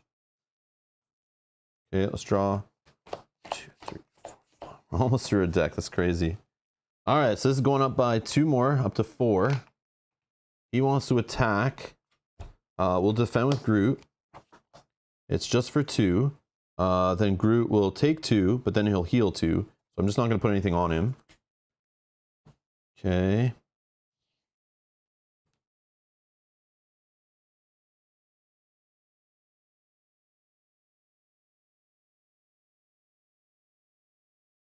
Okay. Then encounter card. Oh yeah, Spider Sense, right? Yep. Draw a card, draw a card. Forgot about that. Honorary Guardian. Okay, so now I can technically start playing allies when I'm in Alter Ego, which... Oh, did I do that wrong? No, I was flipped, right, when I played this guy? Yeah, I think I was flipped. But I gotta remember, like, I'll forget this. I know I'll forget this. And I just saw Honorary Guardian, which reminded me. But I could have flipped anyway and then played it, right? I didn't use any Alter Ego resources or anything. I think I was using these two on that at the same time, around that time. Okay, all right. Encounter card. Madame Mask, what is this? I've not seen her before. Criminal, Masters of Evil, one scheme, 2 attack, 4 health, guard. When revealed, resolve the hood's foul playability. When defeated, the defeating player must resolve the hood's foul playability. Oh, wow, okay. It's a hood card. We just discard it. We're safe. We're safe. Okay. Okay, okay.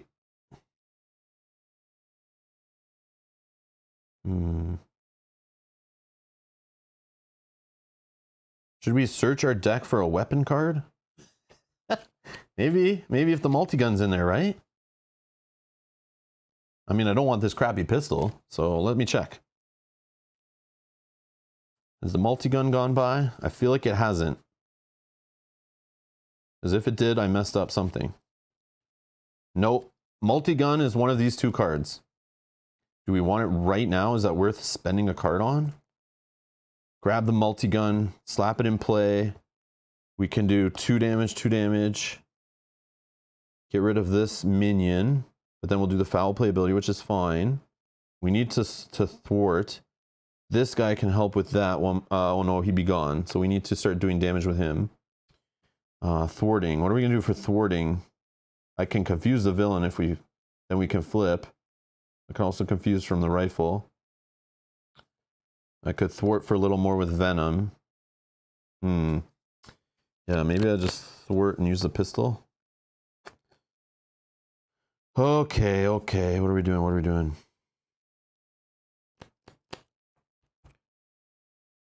All right, let's do Jack Flag. He's going to spend what is this, an ammo counter, and deal 2 damage to an enemy.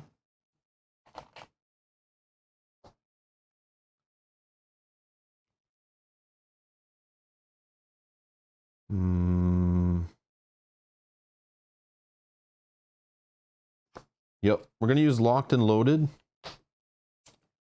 Search my deck for a weapon. Yeah, they're all at the bottom. Look at this. Yeah, we'll grab this one, add it to my hand, shuffle my deck.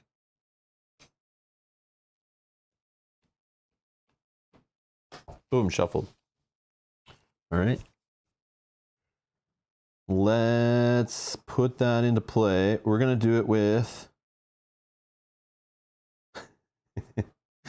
did we take a damage for a resource yet? We didn't, right? Nope. Let's do that. Going down to 8. 9, 10, sorry, 1, 2, 3. We'll play this multi-gun, the better gun. I'm just joking. We could remove 2 threat that way. That's probably better, right? Move 2 threat.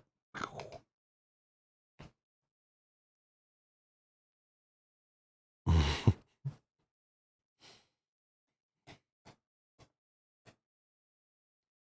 think we're going to just fight for 2. Get rid of this. I should have done this first so I could get the information, right? We're going to resolve the Hood's ability. It's a Sinister Syndicate, so it's going to go into play face down as an encounter card. Force response after beetle attacks and damage you, discard the lowest cost upgrade you control. Okay.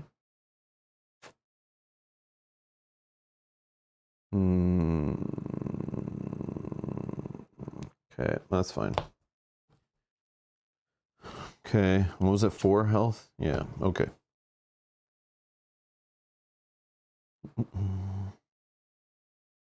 Now I'm just debating, like, do I flip? Confuse the villain and flip. But I kind of want him to attack me for card draw. I have Groot still to defend, so I kind of don't care.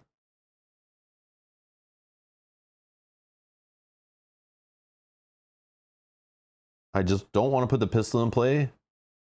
And I'm purposely holding it and staring at it just to frustrate you guys.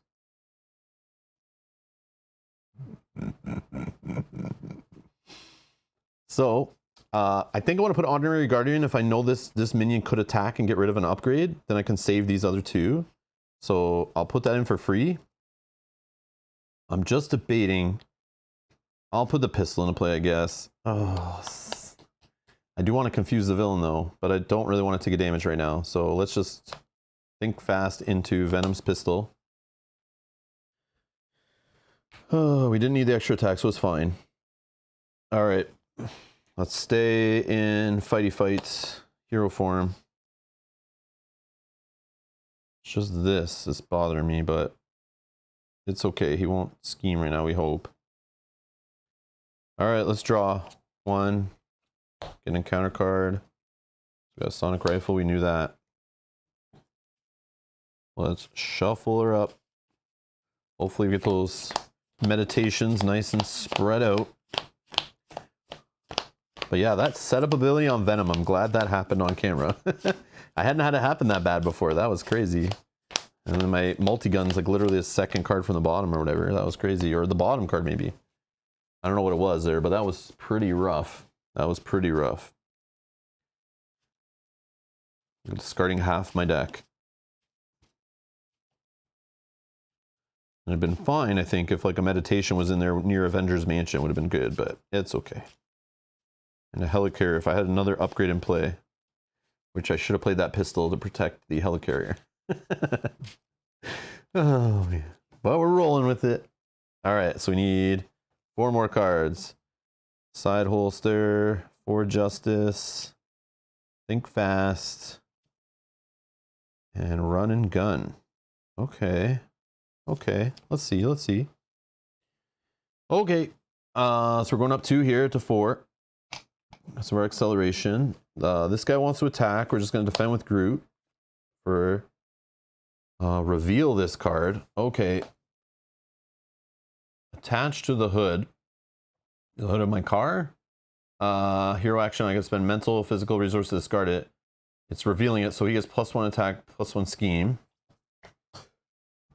Okay. But Groot.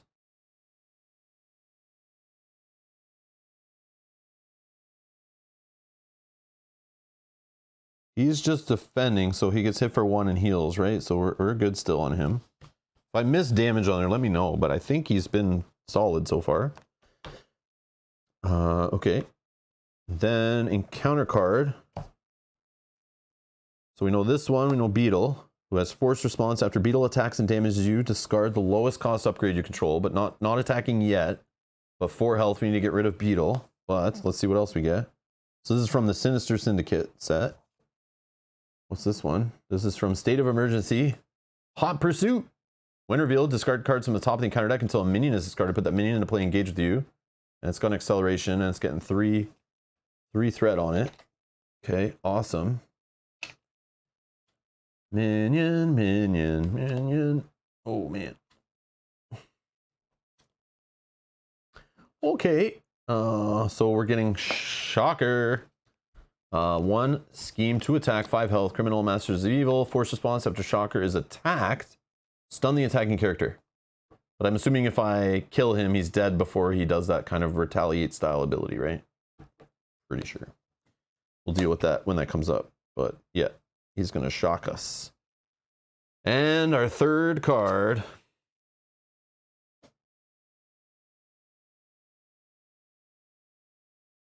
is I'm in Hero. So the Hood attacks you, resolve the Hood's foul play ability. Okay, so he's attacking us. Oh yeah, I forgot to draw. So I get 2, right? 1. It's not limited. And he's attacking us again. Draw again. Ooh. Ooh. We got a sonic rifle going soon. Okay. So what should I do here? I have 8 health. He has extra attack now, so he hits for 2. I don't have Groot anymore. I don't have cancel. I think I just defend. So I'll defend for 3 with the pistol. Yep. So he hits for 3, but that gets blocked. And then it says boost. After the activation ends, resolve Hood's foul play ability. So I got to do it twice. Oh my god. Woo. All right, so we block all the damage. Then we'll do the foul play. It's a Hood, we're good. Then we do the other foul play. State of Emergency. This is Citywide Crisis. When revealed, resolve each when revealed ability on each side scheme in play. If no when revealed is done, place 2 threat on each scheme. So we have to get the place clear before that happens.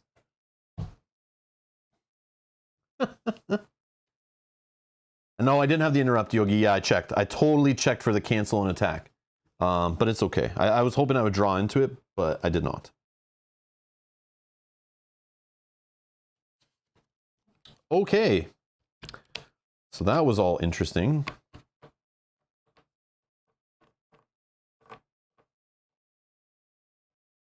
I gotta like hurry up here and like kill this guy, but he's like, gotta deal with this. Gotta deal with these. None of these are guard. Oh. Okay, what are we doing? What are we doing? All right.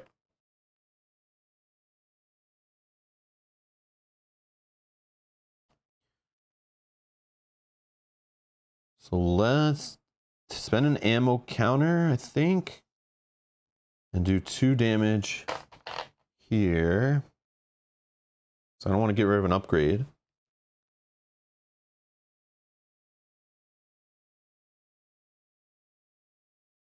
I have a 4 justice. Okay. I'll just pitch this. It doesn't really matter as much. I'll pitch genius. We'll do a 4 justice just to get rid of this one before I forget. Okay. I'll use the multi-gun. I could deal 1 damage to each, but I don't think that's needed. No, removing 2 threat. No, I'll just use it to finish off Beetle. I think you get that encounter card right now since you're still in that phase. Oh, this one? Oh, you're right. You're right. I was, right? Yes, yes, yes. So that would have done a when revealed ability on each side scheme. Sorry. Yes, yes, yes. You're right. You're right. I was. Discard cards from the top of the encounter deck until... Oh, so I need to get another minion. Yeah, I just need to get another minion. Which would be White Rabbit. White Rabbit. Force interrupt. When White Rabbit attacks you, discard one card at random from your hand. Oh. Oh, no thank you. Huh. Who's worse? Okay. Beetle is gone. Let's just say we kill Beetle, whatever. And this would be gone. Okay, so a little different. Holy. Sinister Syndicate is dirty.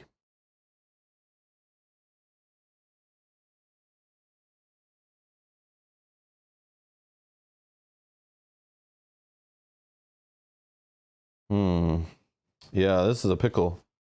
Too many cards, too many cards. I think we're doing a run and gun.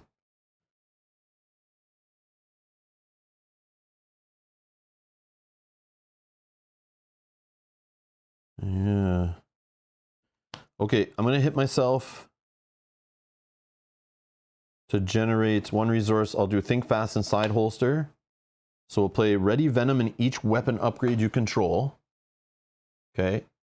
A little run and gun.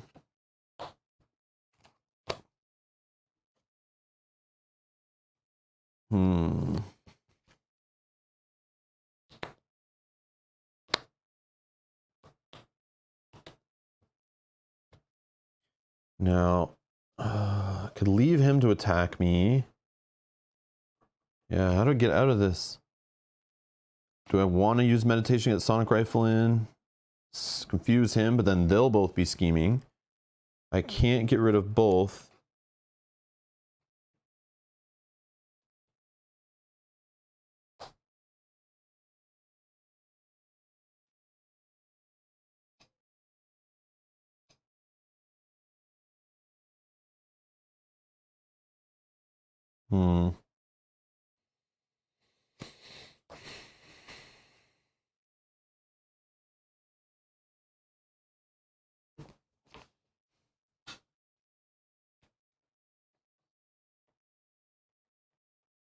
I don't know who's worse. Like, I can take out one of these. I think is what I should do. I could just fight with him and the pistol kill there. And then remove 2 threat. Might be a good play. Then I flip Sonic Rifle. I confuse. This guy only schemes for 1. Yeah, I'm going to go that route, I think. Oh no, but then I can't get rid of her. So that's a scheme 1, scheme 2. And he'll be confused. Have we drawn both of the villain schemes cards? No, the other one's coming. Oh, damn it.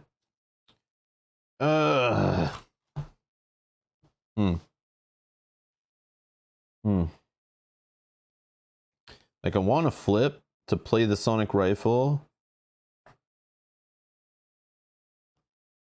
Oh, I could have probably done something different with the double confuse and 3 damage, right? Oh, but that's a hero action. That's a hero action. Yeah, so I can't use the rifle now. Huh, okay. Yeah, okay. Well.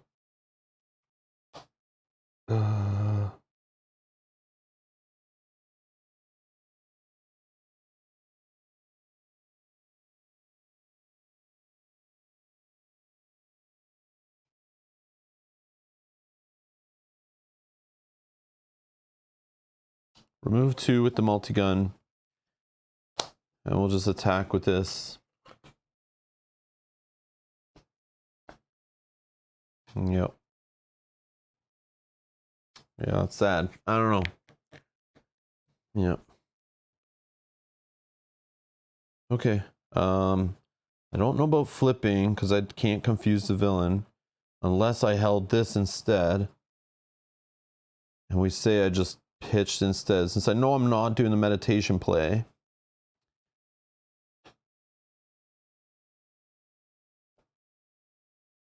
Or we say I pitch this for resource instead.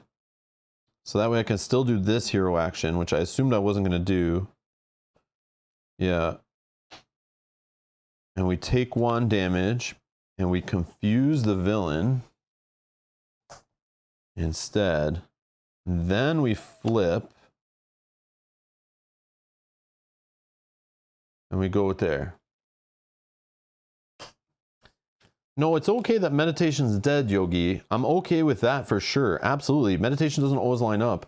And that's what like Lockjaw is good for, right? But I don't have him, and I'm still suffering because of how my deck went through the first time through because of my setup, right? So I'm still like struggling because of that. I don't want to hold meditation.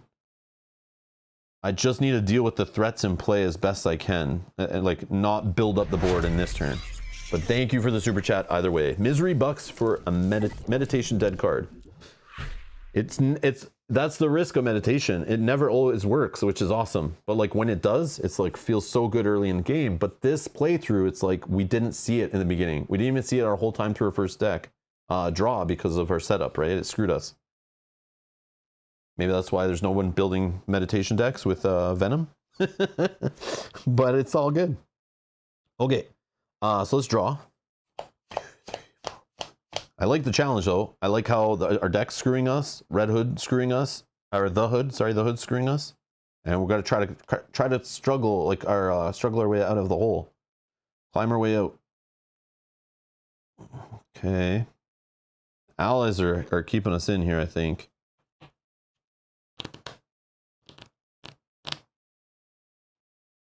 All right, this is going up to 4. He's confused. This guy schemes for 1. Okay, encounter card. Red Riding Hood. I know, that's what I keep thinking, right? I see the Red Hood. Make him sound more formidable. Oh, our obligation. So we're already an alter ego.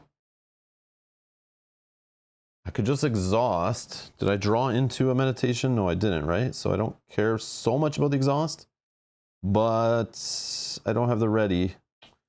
How do I do this? Maybe I just do an enraged symbiote since I have my gun. But the gun is nice to deal with the shocker.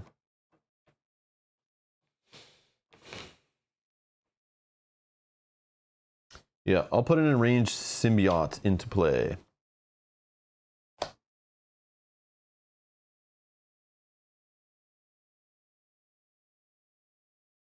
Guard and patrol. Okay, so that was not bad. We didn't even have to defend here. Okay, interesting. Interesting. Okay. So we can play these guardians. We do have the honorary guardian attachment, so we can play them. For justice with mental. Okay. Heather says, "Hey Rob, gotta run. Thanks for the Marvel Champions streams. I'm just getting into the game, and they've helped me learn finer points of the game." Thank you, Heather, for the kind words. I appreciate it. No worries. Thank you so much for watching, of course. Thank you for your support, as always. You don't have to explain yourself, but I do appreciate the kind words. I'm still figuring out the finer points of the game myself. But it's fun. And thank you to everyone that hangs out and helps me figure out the finer points and helps everyone learn. I love it. I love it. I love how you guys are helpful. Everyone's working together. So even though I play casually, right, every now and then, I appreciate your guys' help. Because that helps other people learn too, right? Which is good. I'm trying to make sure people understand they can play a lifestyle game casually and don't feel intimidated. Like, there's people to help and people help you figure it out. There's nice net decks online with descriptions and people in forums to help and awesome people in the chat. So that's good to know that you're learning from it. That's great. I appreciate it. All right. So we need to, so we can throw it away like 4.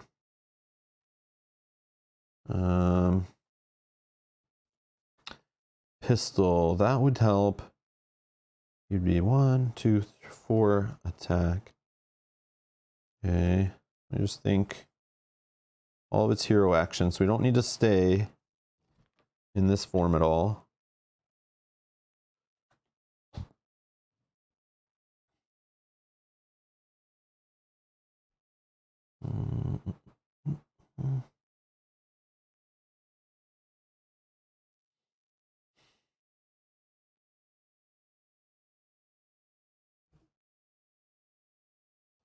So let's just fire away at the symbiote. He's gone.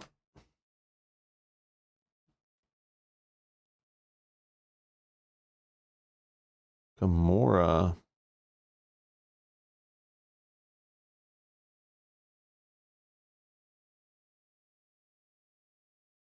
Oh, Rocket attacking minions. Yeah. I forgot about that. Forgot about this guy. When Rocket Raccoon attacks a minion, he gets +3 attack. But he only still hits for 4. Dang it.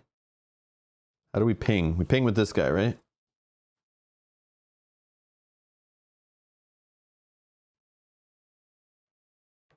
I don't want to be stunned.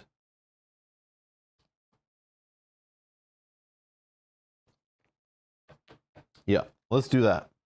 Let's go. Jack Flag is going to attack for 1. Which he'll just die. He'll do 1 damage to this guy. Okay, he's gone. Okay, then I think instead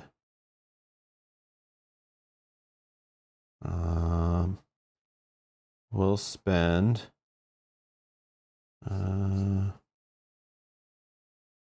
I don't want to do so much. I think we just do the guns. So we're going to toss Gamora, pay for the pistol. We're going to just finish off the Shocker with just the attack 4. Okay. Then deal 5 damage. Oh yeah, I forgot I had this answer to him, right? Yeah, that can go on the boss, so that's fine.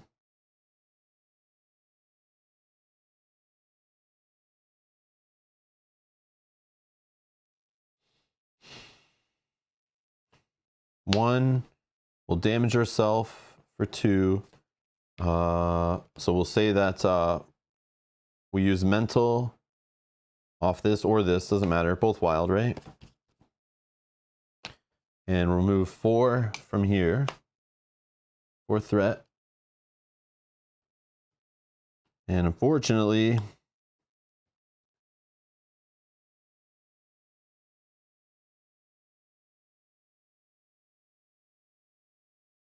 I think we're gonna chill.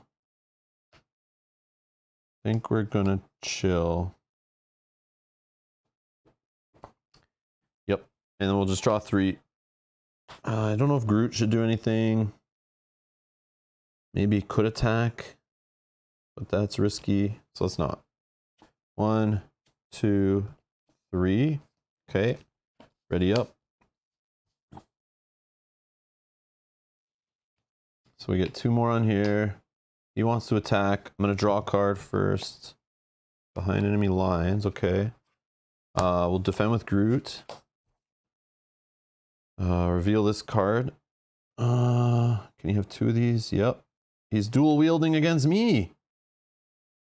So he hits for... I don't know if it all counts, but we'll say he hits hit for 3. I think it does. Damage for wild resource. Nice. Yeah. Oh yeah, I shouldn't have done that if I had the extra, but it's okay. Oh yeah, I could have canceled the attack. Oh, I forgot about that. Oh, that's why I held this. Whoops. Yeah, whoopsie. I'll just shuffle that one back in. Yeah, that's the whole reason I held that card. Okay, sorry. We'll shuffle that. So I'm going to cancel his attack, sorry. We will cancel his attack with... Yeah.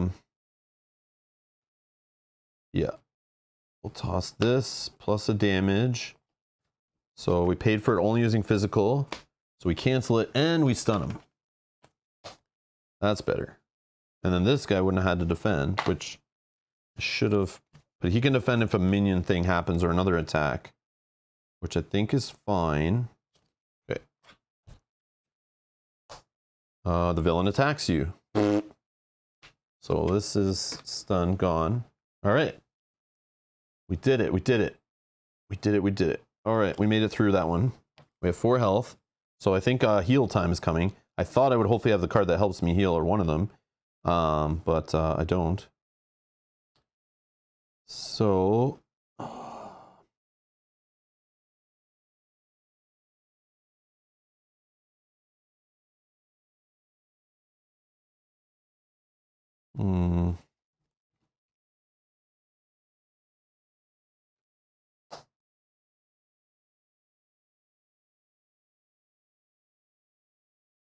Let's deal...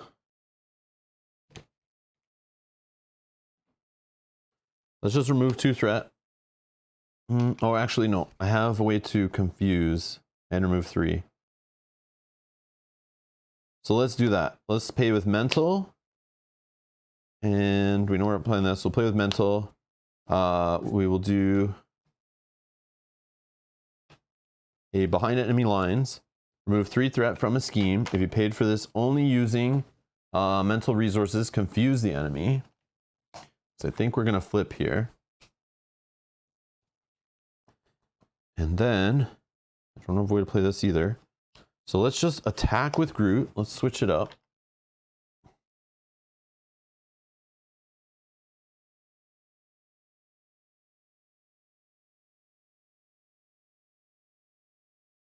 Don't you have lethal? No, it's not phase 2. I'm still on phase 1 of this guy.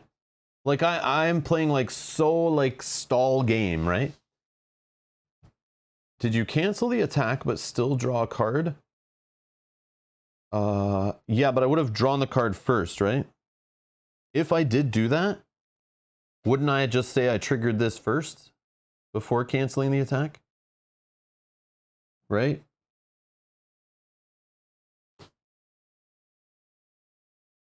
Because I choose which interrupt I do first, right? So I do this one first, then this one? Right? That's legal, right? Right. I think so.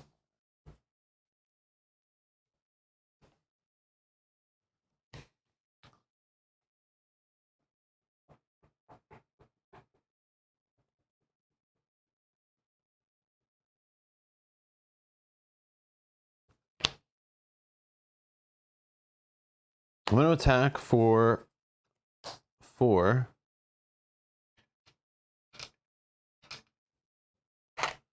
Okay. And I'm going to pitch, run and gun, flip actually, ready up,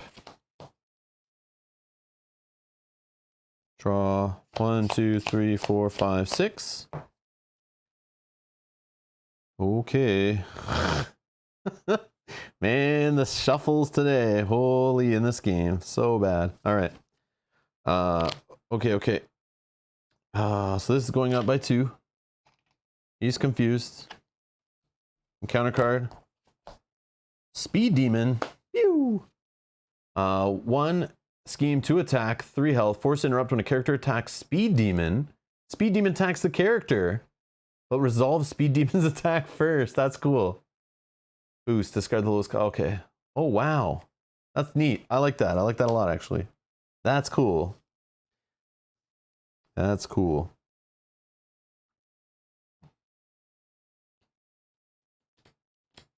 Yeah, Bromby says, yeah, I think they're the same window, so you get to choose which one goes first. Yeah, I would assume so. That's like, I'm interrupting the same effect, I think.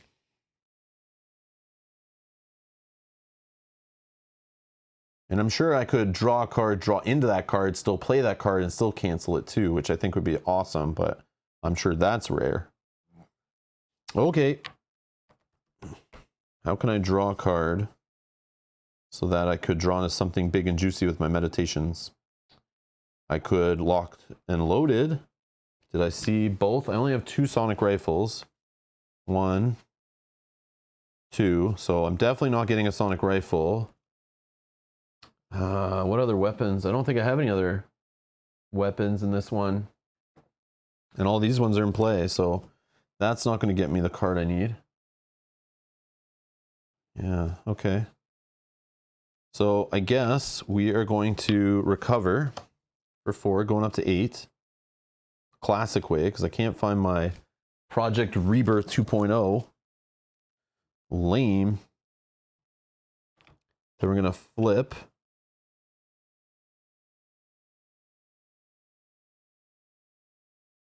And then we'll just...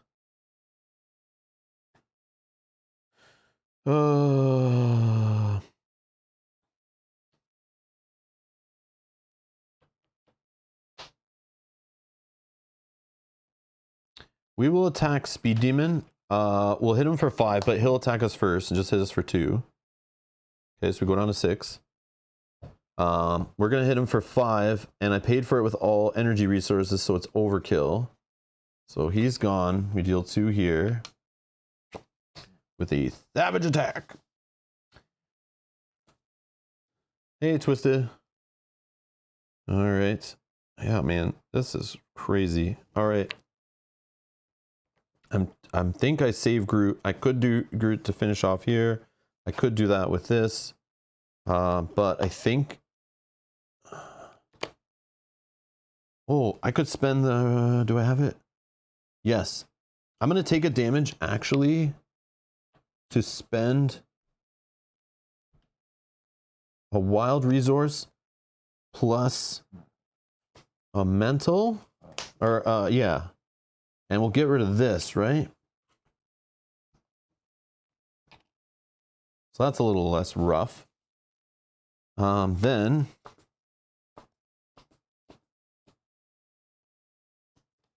Yeah, this I should use to... I don't think I did it yet. I'll remove tooth. Do I do 2 threat?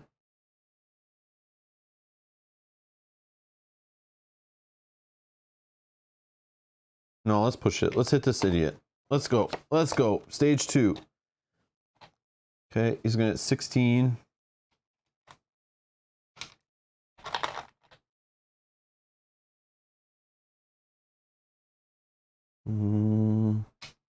Okay, when revealed, choose 1 set aside modular encounter set at random. Here we go. Number 5. 1, 2, 3, 4, 5.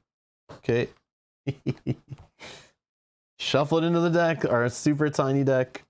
Kind of like want it to happen, right? So it doesn't draw through. And now his foul play is worse, of course. Can we get through his 16 health before we get bombarded by encounter cards? Okay. Do we hold any of this stuff? Yeah. We are going to pitch. And I'm going to hold. Maybe we get an ally into play to help us out next turn too. Yeah, we'll hold this. Ready up. Draw. 1, 2, 3, 4 more cards. Yeah, there we go. Avengers Mansion or Drax. We can try to get into play. Although the Drax probably better there. Crew quarters for some heal. Maybe. Oh, we have Grasping Tendrils again. Stop it. I don't want to keep doing that. Maybe I should though. All right, we're gonna put 2 here.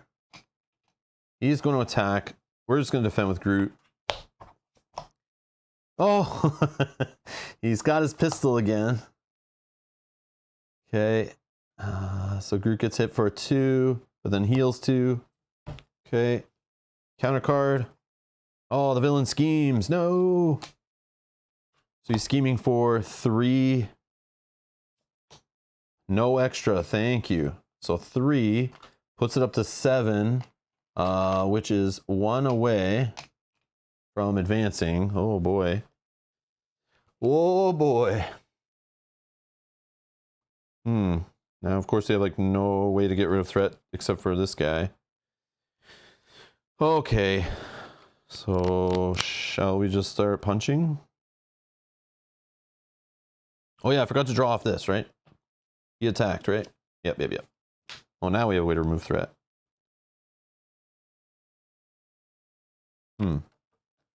Okay, let's go.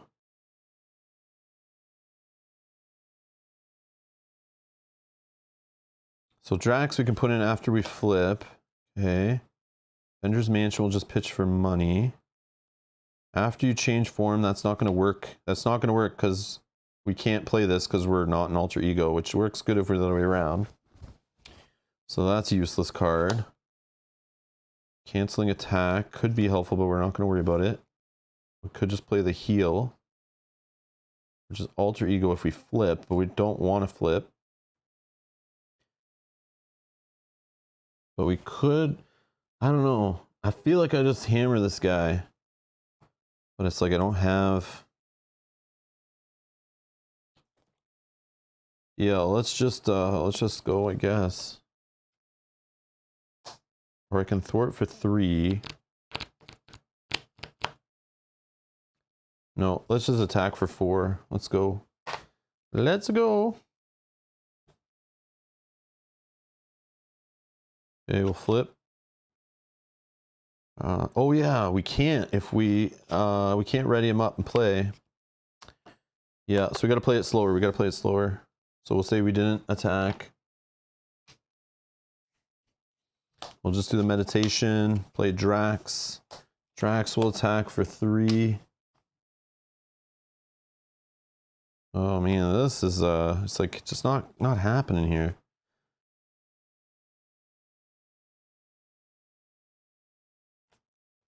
Oh, I should have played Avengers Mansion before flipping, right? Yeah, we'll say we took a damage and spent all of these to get that into play at least. Then we flip, we exhaust, we play Drax meditation, right? And then we'll draw with Avengers Mansion.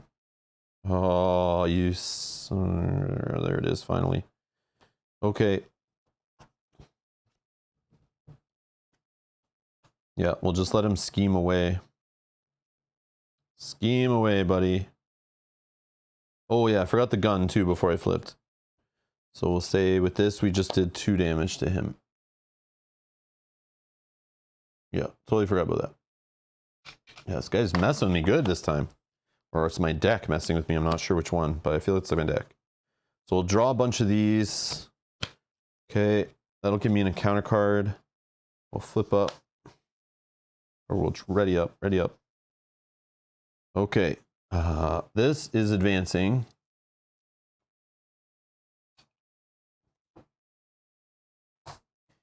When revealed, choose 1 set aside modular encounter set, shuffle it in the encounter deck, place 1 acceleration token on the main scheme, and each player must resolve the hood's foul play ability.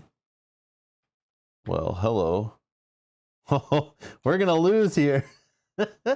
This starts with 3. Okay, so let's get a random one in here. Let's just roll a d6. 2. This is crazy. Crazy, crazy. I love it. I love it. Yeah, you don't want to let the hood go too long. He just gets crazy. I should have probably thwarted. I know, I probably should have thwarted. I've never gone this far on hood. This is the first time I've seen the 3rd main scheme. I kind of want to see it actually, but I think I lose because it is crazy. Okay, we're going to resolve his ability, which is discard the top 2. Okay, the first one, this is give each brute a tough status card, but it'll pull a brute into play. Okay, so that's going to be bad. So we did the acceleration token, we did the foul play. And then what does this have? Forced response. After resolving step 1 of the villain phase, each player must resolve the hood's foul play ability in player order. And it's going up by 1. Oh man. It's already at 3. It's going to go up by 3 every turn because of 2 accelerations, right? Oh man. Okay, then he's going to scheme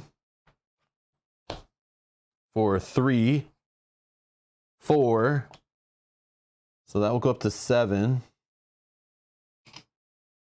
out of 10. And this says, for each elite minion in play, this card gets +1 boost icon. There is no elite minions in play, thankfully. Wow. Okay. Oh. I'm screwed here. I'm screwed. We need to, discard the lowest cost card you control. Discard the lowest cost card you control. A pistol, right? Yeah, yeah. Oh, no, no, no. That's not true. Honorary Guardian. That's what you're in there for. Oh, I didn't shuffle my deck. So this would be here. Yeah, yeah. I forgot to shuffle after I drew out. Yeah.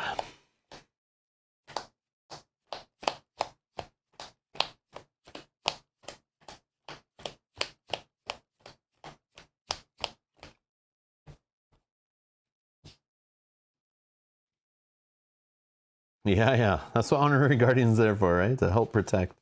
I wish it was out there to protect my helicarrier I lost at the beginning. I feel like that setback was so big. Ugh, so rough. Okay, then this one. Oh, that was there. Then give each brute enemy in play a tough status card. If no tough status card was given this way, discard cards from the top of the encounter deck until a brute minion is discarded. Reveal that minion. Do we have any? Or are we going to deck right here? Oh, there's one. Oh, Wrecker is back. He's villainous. While he's attacking, it's +2 if the attack's undefended. Wow. Yeah, I am in trouble. For health. Can we get the damage? I don't know. Okay, we need 11. We need 11. Can we get 11 here and just rush? This guy's not guard. So we could do 4 from here. I have run and gun, I think. Yep. So we could do 4, 5, 6, ready up, and do it again. That's 12. We win, right? Not to mention Lockjaw. No, I'm just joking. And these guys. Let's get them, right? So we flip. We go 2 damage to 3. We do attack for 4. He's not like retaliate or anything weird, right? So we hit him for 4, take him down to 5.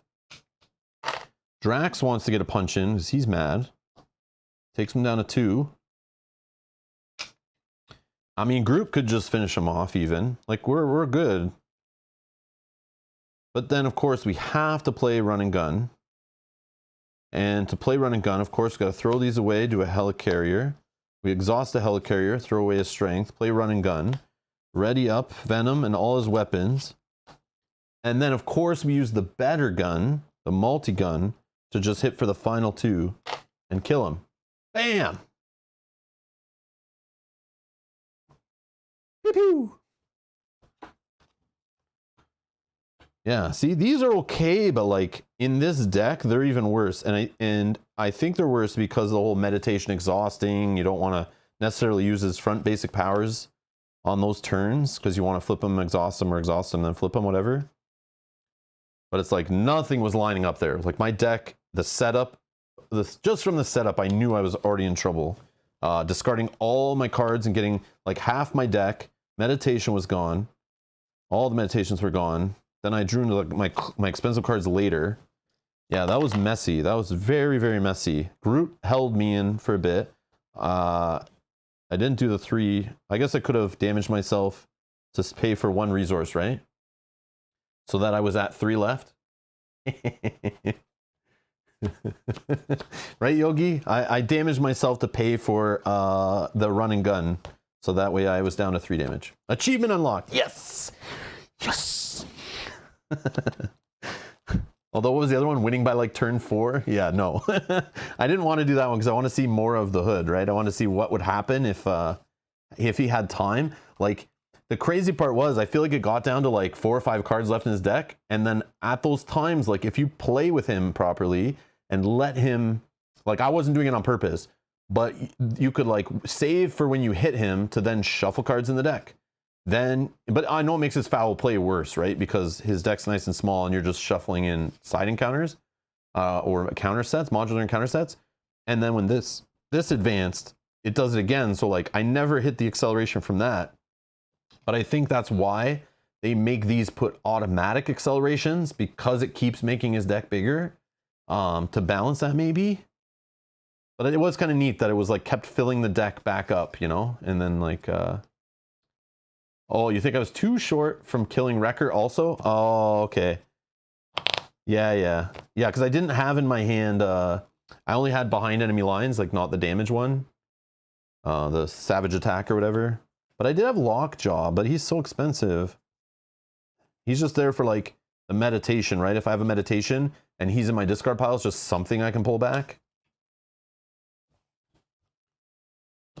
But yeah. Man, look at these. Brothers Grimm. Yeah, the Wrecking Crew both times. Like, there's... the Wrecking Crew guys both times. That's funny. That Brute thing is rough. That's a Wrecking Crew too, right? The Brute pull. Where was that? Yeah, that's Wrecking Crew. Pulling in the Brutes. The villainous, dirty, filthy, villainous Brutes. That's crazy. I see why that's the tough one, the level 9, because they come in with big health, they have villainous, so they hit hard, they have extra abilities to hit. Oh, I did have a draw from Mansion, that's true. Would have been another behind enemy lines, could have helped pay. But again, not the damage. Yeah, that's just their treachery, that's crazy. I think it's fun. Like I like the way Matouj mentioned earlier, the modular encounter sets work good with the core set villains, which I think is neat. That would be something to look at, which I think is cool. But yeah, the hood is just silly fun, like I think. Like I know people don't like them, it's too random. You could just like really lose at the beginning, or like you could build it, you can rush him very easy. He doesn't hit that hard on his own. And then sometimes his attack or his foul play whiffs, right? Like sometimes this just whiffs, like his first version, which I know it's meant to be, not as rough at the beginning. But man, I had this where this whiffed like the first like 4 or 5 times I did it, right? Not today, but like yesterday when I was playing. And I was just like, okay, sure, whatever, man. Like nothing extra was happening. It's like a kind of like a inconsistent surge is what it feels like to me. But then again, other times I was playing and I would like get a card to come into play that would surge into another one that makes his ability fire off, which then gets another card into play and that card had surge. It was just like, blah. Which is fun, but it's just chaotic fun. Like, I don't know. I like him. I like what he's trying to do. I think it's neat. Obviously, you can go pull out all the modular encounter sets and pick 7 at random or pick 7 you like. And you can tweak this guy's difficulty based on the modular encounter sets that are in there, which I think is neat. I think that's neat. I don't know. Venom had solutions to all the problems. And that's what the thing with Venom, right? That's what people say. I was always told he's so good solo because he has a little bit of everything. Like he has his own resource generation. He has his own threat dealing, his own high damage cards, but they also could be stun and confuse on top of that. Plus he's even got the overkill. He's got cards that just spread out damage. So like his damage comes from all different cards, it feels like. Not that it really does, it's just that one multi-gun. But that multi-gun, it's like, man, you need to ping weenie minions. You have that answer. You need to remove just a couple threat off a scheme. You have that answer. You need to just deal 2 damage to finish off a minion or take out a smaller minion or finish the boss or whatever. It's there. And because the way he's built with the wild resources in mind, he answers a lot of the villain's attachment requirements, I feel, because you end up putting the wild resources in his deck to help work with his cards that require specific resources. So then when you get the stupid attachments coming out that are like spend 1 of every resource and all that kind of stuff, he has the built-in answers for that, so you don't need to look around the table and nobody's there to help you because you're playing solo, right? So you don't have everything always answered. But he just covers so much. I don't know, it's neat. And like the card draw, he has that Project 2.0 card draw, built-in heal on there. Like he just has like a little bit of everything. He can flip to alter ego and not worry, so he can deal with like those the new stuff we've been seeing, or the king stuff with the obligations all over the place. Like he's just like a jack of all trades, it feels like. I don't know, it's really cool. So really, really good solo hero for sure. And yeah, it's just like his balance is like he's gotta play weapons, right? Or his setup's like messy. But those weapons, man, the ones in aggression, what was that called? That sword, I use that. This, I would rather play over the pistols. I don't know, it's like the same kind of, but it's just all in one card, right? But it is only against like unique enemies. But that also works against these Wrecking Crew guys, I think. Yeah, it works against them. But I like this one. I like this one a lot. I think it was fun to use. But you could also have this with the pistols, right? But then this only works on attacking, but still. Pistols work on all three, which I guess, yeah, it makes them really good. Oh, man, so fun. Like, yeah, Venom's cool. Venom is definitely cool. Yeah, and like this. This makes the pistols good, right? This exhausted weapon upgrade you control, deal 5 damage to an enemy. That, when you see that with those little pistols and you just exhaust one of those and do 5 damage instead of 1 extra or whatever. Oh, so good. So good. So good. Anyways, yeah, I don't think I'm gonna play expert mode. I think I'm gonna call the stream there after those 2 playthroughs. Because I now have to sort out Red Hood, and I told you, like, I'm gonna get to the point where I have to sort this guy out, and I just don't want to do that again later. So I think that's it for me today.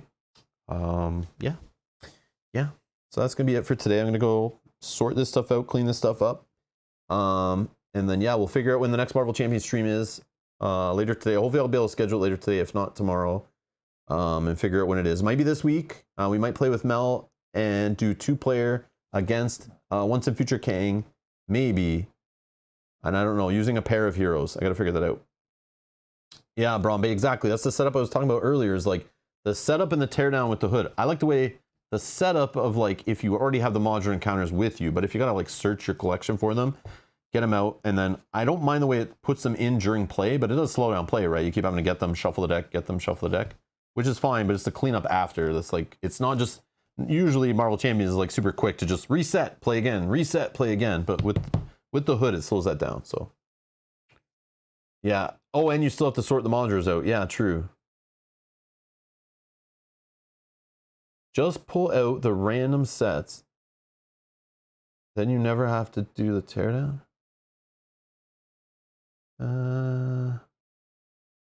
Frisson, thank you so much. No, I appreciate it. Thank you for the company. Yeah, but Venom's awesome. Venom's awesome. Yeah, Venom's awesome for sure. I definitely want to play him in the future for sure. Even in multiplayer, seems awesome, super fun. I like the weapon theme, so as new weapons come out, you know, everyone will go back and look at Venom. Anytime a hero is like wrapped around, like, you know, a specific card type or something. I love the way as the card pool expands, like you can always, a new thing comes out, you can look back at that hero. And the hood, I don't know. I like the hood, it's fun. Just crazy, silly craziness. Which is neat. Really neat. Yeah. But, can be swingy, can be random, as I was told, but I think that's part of the fun. Like, if you just know that going in, that it could get crazy, it's just fun to try to see him pop off and try to dig out of the hole before he does it again. And I think it's really neat. It's a neat design, but yeah, it's maybe not the most fun standalone set or modular set or even encounter or whatever, but it's still really cool. Still really cool. Cam, yeah, you missed it. You're too late. Anyways, that was super fun. So the next one I want to play solo is Nebula. So I'll schedule that probably for next week. And we'll be back for some solo Marvel Champions hanging out. We'll play Nebula, see what she's all about. I forget who was recommending Nebula very much. Bromby, was it you? I think it was Bromby, right? Were you the one recommending Nebula last time? And then it didn't win the poll, right? So I'm gonna try Nebula next week. So we'll crack out Nebula. Yeah, just for you. Just for you. So that's my plan. So I haven't played Nebula before, so I'm kind of excited to see what she's all about. She probably wouldn't have been great for the hood. That's good, because I am not playing the hood with Nebula next week. I don't know who should I play against, but I'll figure something out. I might do like the Sinister Six or something from Sinister Motives, because I would like to play with them again, or maybe like Venom or Mysterio was fun. But one of those three, I think I want to bring back to the table and try solo. Use Nebula against Nebula? Is that allowed? I don't think it's allowed. I mean, it's allowed in my house because I do what I want, but I don't think you're allowed to do it by default, right? Unless it's like a different version of Nebula. I know some people are like, screw it, and they just do it, which is totally fine. No, but it's funny. Oh, okay. She's a flipper. Yes! I love flippers. All right, I can't wait to try Nebula. I'm excited. You guys have never steered me wrong. Anytime I'm like, I don't know what hero to play next, you guys are like, based on your playstyle, play this one, it's awesome. And then I do it, and I'm like, man, this is my new favorite hero. And then you're like, oh, this is your favorite? Yeah, play this one. And then that one becomes my new favorite. I'm just kidding. But man, I did like Black Widow a lot. I like Venom a lot. Venom's really cool. Star-Lord's awesome. Oh man, play so many good ones that I can remember. Iron Man. Iron Man was my default, my first favorite. She's kind of better than Black Widow? Oh, really? Okay. Okay, I'm interested. I'm interested. Oh, man. Okay. Okay. Now, you know what I'll do? For those that are still hanging out, I'm going to do a quick poll. What would you rather see Mel and I play two-player next against Once and Future Kang? Let's see. Which duo next would you rather see? Scarlet. I'm not probably spelling this right. I don't know if she's got two T's or not. Scarlet Witch and Quicksilver, or Ant-Man and Wasp, I think. I don't know if I spelled those all right or whatever, but you guys know. I don't want to look them up. But you guys can vote. If you're watching live right now, get in the live chat. There's a poll. You can decide which one Mel and I play next in our next two-player Marvel Champions stream against the Once and Future Kang. Which one do you want to see was more interesting? I don't know. But I don't know which one to pick. But I'll just go based on which one you guys want to see more. So get in there and vote in the poll. Leave it up for a couple minutes, and you guys can decide which one I crack out, and we try to build decks and figure out and play against Once and Future Kang on stream with two-player. And I'll reach out to Matouj in our producer Discord, see if we can get some, you know, more genius deck building minds put together to, like, not me, of course, but to try to build a cool, like, two decks to work together, like from one card pool, to really make them synergize as best we can, or at least do their jobs in a two-player as best we can. Oh, no worries, Silverthorn. Yeah, we do polls here. We do polls to try to figure things out. I figure those who actually were here at the end of the stream, you guys can help decide what the next thing is we stream, and then you guys can watch. I'm good either way. I kind of want to see the Ant-Man and Wasp thing with the folding cards, but like, I don't know if that's like lame and gimmicky. I don't know, but I still want to try them at one point. But I just need to know which one I'm cracking in the box, you know, for us to figure out decks. And then I can let Matouj know and others know in our producer Discord, and we can figure it out.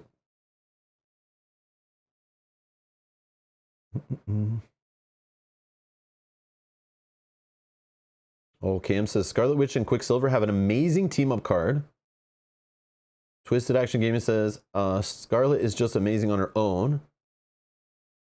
Yogi says only lame for sleeving. Oh, I bet. I haven't tried. No, we're doing two. So I want to do for a solo stream Nebula, and then for our next two-player stream, we'll do whichever one you guys vote on in the live in the poll. It's gimmicky but fun gimmicky. Okay, cool. Cool. Yeah, I never played them. What happens is Mel and I play Marvel Champions. We'll want to play when a scenario, or a campaign expansion comes out. Then we get all hyped. Then we look at the two heroes in the box. Sometimes we play those heroes, sometimes we don't. We'll grab different heroes. But just, it's because like Ant-Man and Wasp came out in between, and same with Scarlet Witch and Quicksilver. We just never played them. We ended up playing like the heroes in the boxes sometimes. But I just want to play those in pairs. I think would be fun. Same thing I think would be fun with who is it? Nova. The next two, Nova and whoever the other one is, aren't they coming out in pairs too? And they like work together. I forget what they're called. I can find out.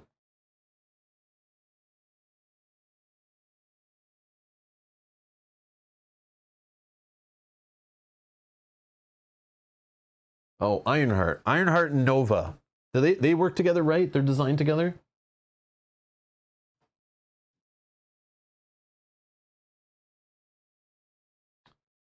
Yeah, they're part of Wave 5. Nova, Ironheart, and Spider-Ham.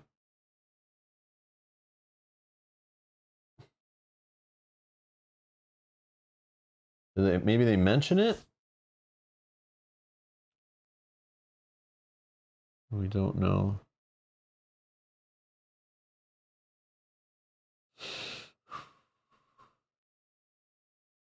Oh, Miss Marvel. Oh, that's cool. She deals herself a damage, return an event back to hand? Oh, man. Oh, yeah, that's cool. Okay, so it's aggression. Oh, the civilian theme. They're still going on that. That's awesome. I like the civilian theme stuff they're doing from the Sinister Motives. That was cool.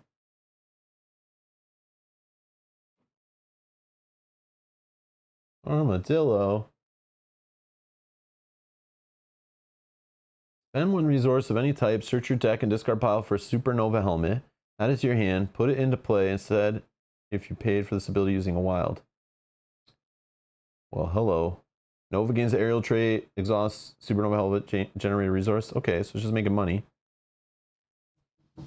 Okay, cool. So let's see. Where's the other news?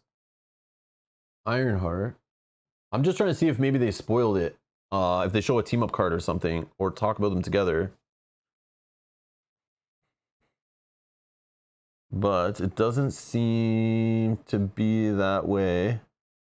Oh man, multiple identity cards? What the heck are they doing? Whoops.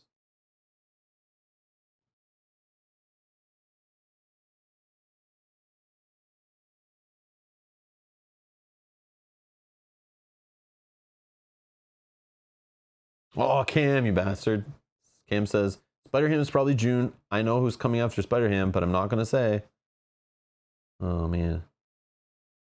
Is it not the X-Men box or whatever? The mutant box or whatever? Which we all hope is X-Men? Oh, whoops. Just going to rip through the cards quick. See if we see...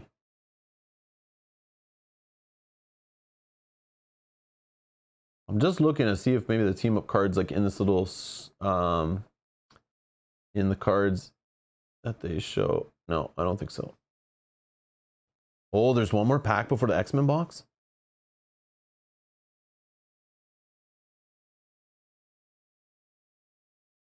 I assume it's just another like it's probably just another like Web Warrior or something, right? Like one of those maybe, or like someone that's part of that.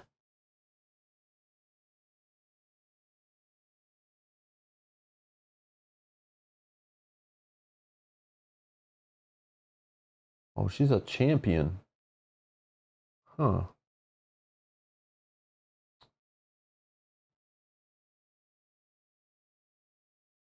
Yeah, that's cool. Yeah, I don't know. We'll see. We'll see.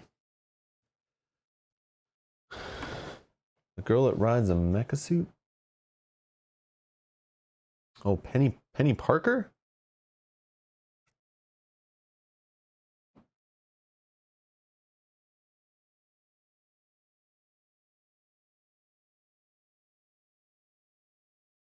Oh, yeah, because if they team up, right? Yeah, I see, I see. So you're saying if I go to here and I go to here and I go to here, and you're saying, I can't believe this. Does it show it in here?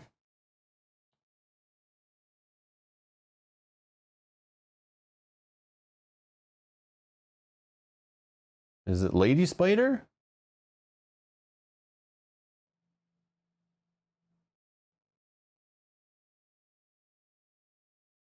Oh, May Riley? No.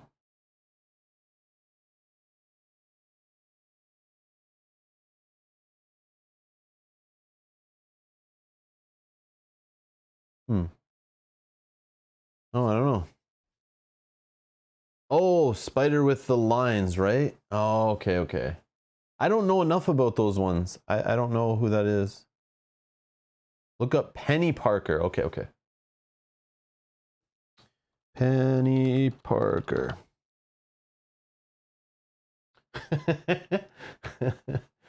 Penny Parker comic. Oh, cool. Oh, is it Penny Parker like that? Like P-E-N-I Parker. Is a fictional comic book superhero appearing in Marvel Comics. Alternate version of Spider-Man. Ah, yes. Yeah, I've seen this before, like the spider with the like 2 lines or whatever, right? Double forward slash. So the mech is spider or whatever, right? SP double forward slash DR.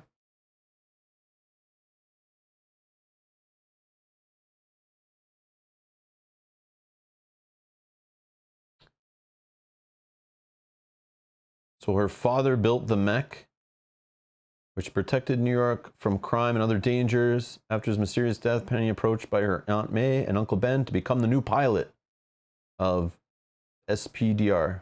Spider.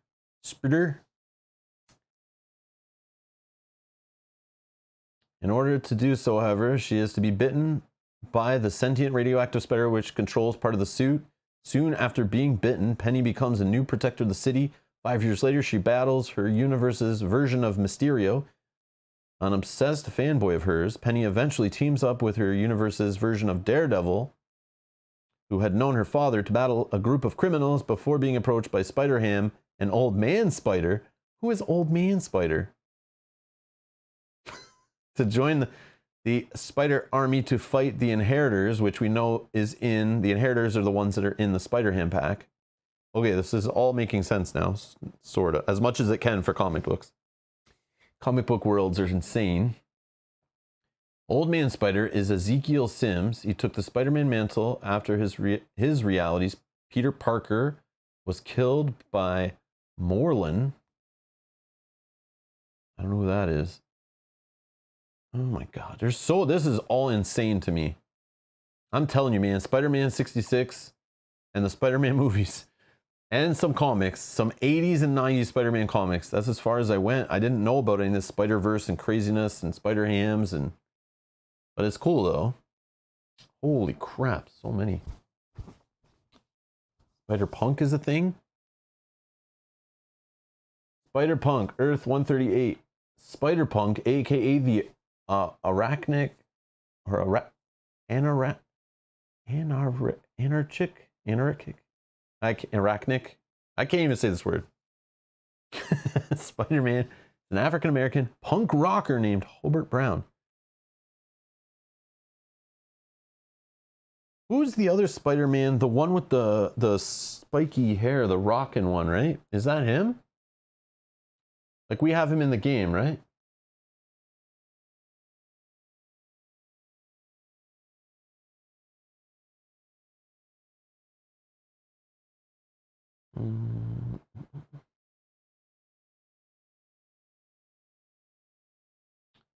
Which one was it?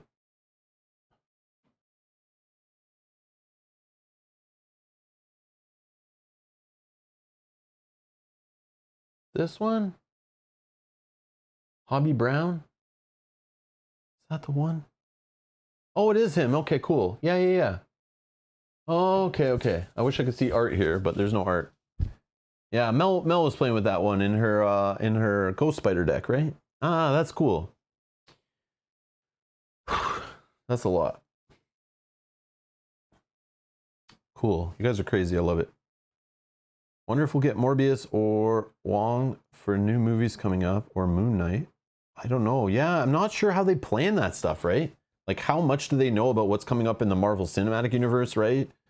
Versus, like, what they're just doing because it's cool, you know, or, like, it's you know, not as popular. Okay, I forgot to end the poll. I'm going to end the poll. I think 21 minutes for the poll is good. So, so it looks like we're playing Ant-Man and Wasp next. for Mel and I for playing 2-player Marvel Champions against Once a Future Kang. We're gonna try to figure out an Ant-Man and Wasp pair of decks. I know, Twisted. It's just like it never stops. It's crazy. Like, and that's what scares me away. Like, I'll go thinking getting back into comics, and then I'll be like, all right, I want to go read comics. And like, I love the way it's all digitally available now, so you can kind of go wherever you want and like kind of figure things out. Like, you don't have to just go to your comic book store and hope you can find stuff. And like, I love the way the omnibuses or whatever they're called, the big hardcover books, you can get those and usually contain stories. But man, once you go on like the internet, start looking through Wikipedia or whatever, or any like comic book database, trying to figure out who's who and what's what and what timelines, and you know, you look up this hero and then you find out he has 65 different alter egos, and it's like, holy man, what's going on here? But it's super fascinating. But it's basically like, how I look at it, it's like a soap opera of craziness. Like, you know, soap operas, like my grandma used to watch those when I was a kid, and there's just like, it's just insanity. Like, it just never stops. There's like 1,000 characters, just crazy storylines. It gets super silly. That's the way like comics feel. Like sometimes they just go nuts. But I think it's because they always have like different artists and different writers, and they come at it and they want to do their own version of something. But it just gets insane. It's like you can't wrap your head around all of it. It's just a lot. Okay, just says they're both fun, and I love the card flip mechanic. Nice.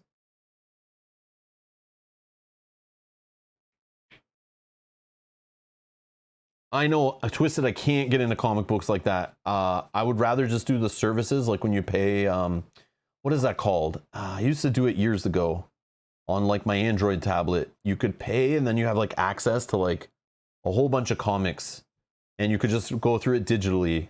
That's the way I best experience that stuff. I stopped buying comics like in the 90s. I haven't bought a comic other than like some random ones that are like collectible to me, like Comixology, that's it. Thank you. I couldn't remember what it was called. Comixology, yes. That's the way to do it. Because yeah, if I started getting subscriptions at my local comic shop, like, yeah, I would go broke. I can't do that. But I did buy like some Game of Thrones comics for a bit. Those were kind of cool. I bought like that one Gloomhaven, Jaws of the Lion comic book that came out. Obviously I bought comics books for my daughter when she was younger to help her like really get into reading and stuff. I thought it was a good way to do it. Kind of fun to like sit down and read through comics with her, like Wonder Woman comics and My Little Pony comics and what else, some other weird ones. Yeah,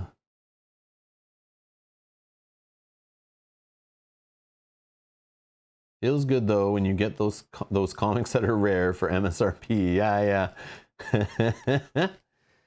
Oh man, oh, good times. All right, anyways, I'm gonna clean this stuff up. Thank you all for watching. Thanks for helping me figure out what we're playing in the next Marvel Champions dual stream. So far the next stream we have scheduled, we are probably, unless things change, this weekend on Saturday we're playing the Battle of Five Armies, the Hobbit board game, Mel versus myself. We're gonna learn that game again this week. We played it, the last time we played that game was like 2014 or 2015, but we had super fun playing it. It's kind of like a more, not as complex, not as long, not as epic version of War of the Ring, kind of reminds me of. Similar mechanics and stuff. But we're going to play it on Saturday. Join us for that. But stay tuned to the channel. Hit the subscribe button. Turn on notification bell because there will be more Marvel Champions over the next couple weeks for sure. I just have to figure out what days that's going to happen on and figure out when I can play decks or build decks, play with Mel and all that kind of stuff. Also want to have Matuj and whoever else take their time building our decks. So there's no rush there. So yeah, so if you want to stick around for more Marvel Champions, hit the subscribe button. If you want to help us continue to play more Marvel Champions on the channel, hit the like button. Of course, helps other people find the videos. If people are watching them, I looked this morning, and if I look back and try to do an apples comparison of the 3 LCGs, I also asked on our community page to see people's interest in all 3 of the cooperative LCGs, whether I should keep dabbling in all 3, whether I should focus on one for a while. I was just curious, but I already knew that there would be more interest for the one we haven't played in the longest, because that's what always happens when I do polls to play some of the favorites on the channel. It's whatever one I haven't played in the longest just automatically gets like a lot of votes. But it seems like Arkham is the interest of that people want to watch on the channel. But then also, if I look at the keep doing all of them, it got pretty good votes on that. But if I look at the views and the watch minutes and stuff on the channel, yeah, Marvel is like the lowest versus Lord of the Rings versus Arkham Horror, the living card game. So I'm going to keep playing Marvel, though. I do want to play a bunch of it. But again, I don't play it as often. And when I do, we play it for like a couple weeks and then we put it on the shelf and move on. But I'm going to let it cook a little bit. I want to go through some of the heroes I haven't played. I've been having fun.